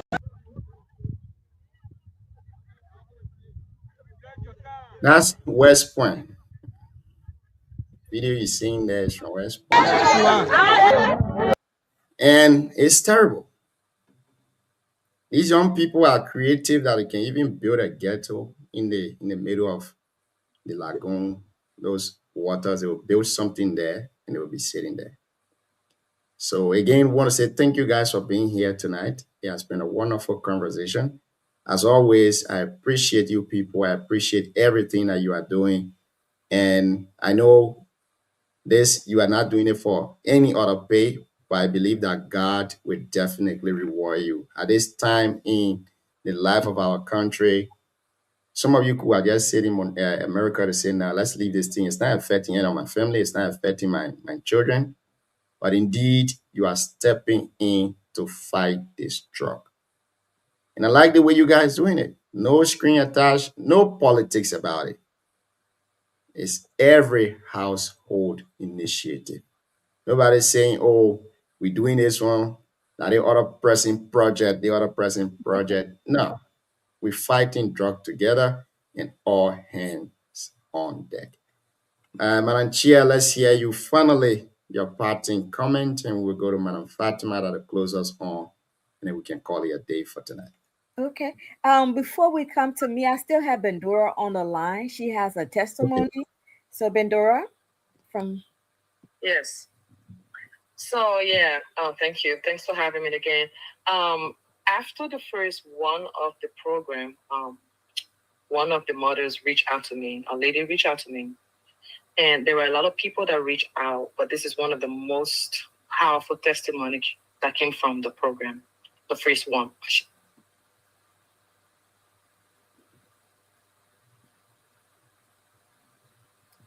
You there? Oh, I'm here. She said for years, she had been silently struggling with her teenage son drugs use. She had never spoken about it in public, not to family, not to friends, or even a church member because of fear, shame, and the belief that somehow they might say she failed as a parent. She said during the live session, when she heard another mother sharing her experience, her story, that moment broke silence and it opened something within her. She said, after that night, she called immediately and said, I thought I was the only one. I thought I had failed my child. She said, today I realized that I am not alone and I am not powerless. After that meeting, she said, I will join Mother Touch to support, and she will be joining on Saturday to give her support. She learned how to communicate with her son without danger or fear or without anger. And she said within weeks, her teenage son agreed to seek help. Their relationship grew, it heals, and today she is one of the active volunteers in her community, in her home, in her environment, in her church. Her story is not an isolated one. It reflects a pattern. Once mothers feel seen and supported, they become a catalyst for change in their families and in their community. And this is what this program stands for. These testimonies do more than inspire and guide. the Women Touch Project. So this is why we are calling on all women, all mothers, youths, all fathers to come all on Saturday. You might be ashamed to speak out because you don't want people to know. Even government officials, their children, they are dying silent because of position and power. They don't want people to know. But no, it's not about that. It's about coming out so that we can get healing, so that these kids can get supported, these young men and women can get support system. Once again, I want to say thank everyone. Your story is important. It will inspire someone. It will break a chain. It will make someone to stand up and speak out and share their story. Thank you for allowing us to be on this platform. And thank you all for joining. Your support is all we need. One Liberia, one people. Thank you all. Thank you very much too as well. Chia, over to you now. Oh, thank you. But before I go, before I come on, Junior, I think I send you the flyers of the guests that will be on the panel come Saturday. Saturday we will be hearing from Dr. Yan Vlule. Dr. Yan Vlule has written a book that looked at drugs as a silent gun, and Dr. Vlule book came out this week, and he told Yula women that for every book that we sell, 50% of that book sale, he will donate it to the Yula women. So that is powerful. That is a buy-in. And we say thank you, Dr. Yan Vlule. So we encourage you to come out on Saturday to hear his story. He did his dissertation in Liberia at the Monrovia Saw Beach. So come and hear about that. Come and hear about drugs from a more from a doctoral stand, high level. So come and hear that. We also going to be meeting Mr. Reverend Caleb Doma. Mr. Reverend Caleb Doma is running a facility in Liberia. He has been running that for years. It's called Zogo We Care. He's going to be coming from a clinician perspective. So come and hear him. Also, we're going to be hearing from a survivor, Titus. Titus had been claimed for some time. So come out and hear him. And I just text Randolph Glee because we were trying to get a survivor family member. So, and I asked him, can he also be on the show? One of the things that we find is that people don't want to identify because of the stigma. In Liberia, we are quick to do that. So people tend to stay away, shy away, and they don't want to tell their story. So I'm excited that Randolph could come on and actually tell us about his son. So I'm looking forward to seeing him on the platform on Saturday.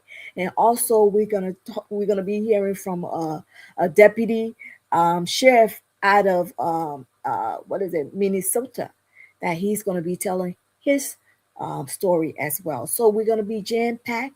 It's gonna be informative. And we are going to be raising funds. So come out. I want to say a big thank you to Yula women.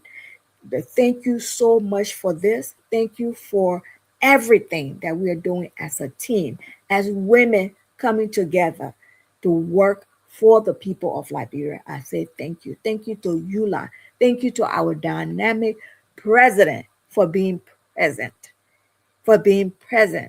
Look what he said. Chair, that 100 care package is too small. Ask some more. That's what we're talking about. That's leadership. That's showing up. And he will buy. That's what I'm talking about. So I say thank you to him. Thank you for the opportunity and for the support for backing us. So to everyone, the board of trustees, I actually sent the board chair a text today, and he was like, definitely I will be there. So Saturday, Yula is going to be there 100%. Let us come, Liberians. Let us come on Saturday. Let us meet. The time again. The time. Saturday, we are going to be meeting at 12 midday, 12 Eastern. The show will start 12 Eastern, 5 p.m. Liberian time. 12 Eastern New York time, 5 p.m. Liberia time. Let us show up. It's going to be a short 2 to 3 hours max because it's 12 to 3. And then we're going to be talking about Liberia, and we're going to be talking about how we can come together as a team, as family, to help the young people of Liberia. So thank you, Junior. Thank you for your platform. Thank you to the listeners. Thank you to the people of Liberia. Thank you, Brother Ivan, for the opportunity. DK, thank you so much. It seems that the people now even want to leave because as we speak, we still have 100% watching, so they don't want us to leave. They don't want us to leave. That's fine. We can play some videos, so no problem. If you guys have the time, maybe we could do it. But again, for me, it's late for my Saturday. No problem. We'll do it Saturday. No problem. We'll do it Saturday. Thank you for being here tonight. It was great having conversation with all of you people. Tell us in 2 to 3 minutes your parting comment. So, my people, the fight against drugs abuse, it's not just a battle for the lawmakers in Liberia. It's a battle for us all. It's a fight for the future of our country. It's a fight for the future of our youths. So it is very important that we all come together as one. Come together as one to fight this drug epidemic in our country. To my young brothers and sisters in Liberia that are experiencing drug abuse, I want to tell you and reassure you that your future is priceless. Do not trade your future for temporary high. Do not. Do not waste your money on drugs. Drug takes your dreams, it takes your health, it takes your potential away. It takes your dreams, your health, and your potential away. The skies is the limit. Regardless of where you find yourselves, regardless of the situation you may be facing in your homes, know that someone cares. And this is why EULA Women and EULA as a whole is coming together with entities in Liberia, with government leaders in Liberia to see how we can support you. So do not put our efforts to waste. Come with the concerns. We're encouraging mothers, fathers on Saturday at 12 p.m. our time, 5 p.m. your time. Come with concerns. Come with stories. Come eager enough that you want to see a child recover from using substances. So we want to say thank you all for your time, for your support. We're asking for your support. We need your prayer. If you're a Christian, we need your prayer. If you're a Muslim, we need your prayer. We want you all to come on Saturday. If you're in a diaspora, $10, $5, $25, we will take. Little is much when God is in it. So don't worry about the amount. Whatever you can give to us, if you want to join us, your support, volunteering, we will take. So I want to say thank you all for your time. My brother will say thank you. My president will say thank you. My chair, thank you always. And we look forward to a successful Saturday. Thank you. Thank you guys very much for being here tonight. Have a pleasant good evening. Please put the flyer up. I beg you. Sure. Well, let me put this one up. I think I have a lot here though. Any of them or just the one with the time that have the time and the day and the put it on one by one. Okay. Great. Let me, You already did it now. And let me, definitely, yeah, let me do that. I think we have this first one here. Can you play the one with the video? The one that says "Say No to Drugs" with the video? Yeah, okay. I will also do that. This is the first flyer. So let me try to get the video too for this. This is the flyer. Now you can see almost all of the information on this one. Okay, I think this is it. There you go. Great. This is the flyer. You can see all of the information on this one. And we have another one here that has almost all the flyer on it, which is a video too as well. So let me try to play the video. And it's going to be a wonderful conversation on Saturday, a very great one, as the launch phase 2 of the Eula Women Say No to Drug project. Okay, I think we have it already. You know, the minute I say, when we take the team, we can be all right. Can be way up there while you're down here looking at all.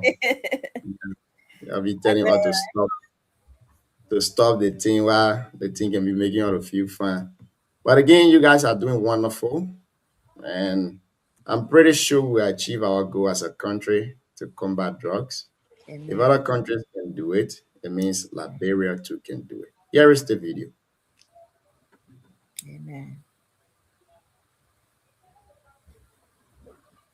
Okay, this one.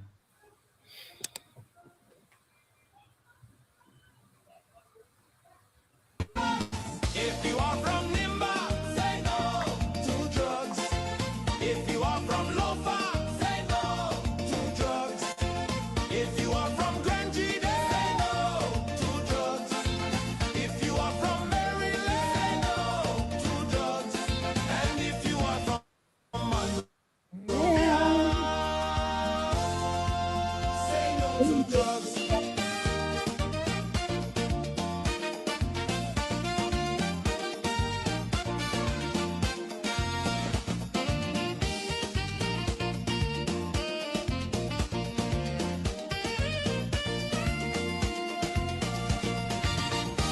I see the children bright, full of potential, but the drug man lurking, looking so essential. They say just try it, but it's a big trap. One hit, two hits, then your life off track. So parents, teachers, we must unite. Yes. And guide our youth to choose what's right. Say no to drugs. Celebrate your roots. Stand tall and proud. Your spirit is gold. So say it loud. Your dreams are yours. Don't let them fade. Choose joy, choose life. Be brave. If you are from Bassa, Say no to drugs. if you are from Cape Mount, Say no to drugs. if you are from Grand Pulu, Say no to drugs. if you are from Bonga, Say no to drugs. and if you are from River G, Say no to drugs. Woo!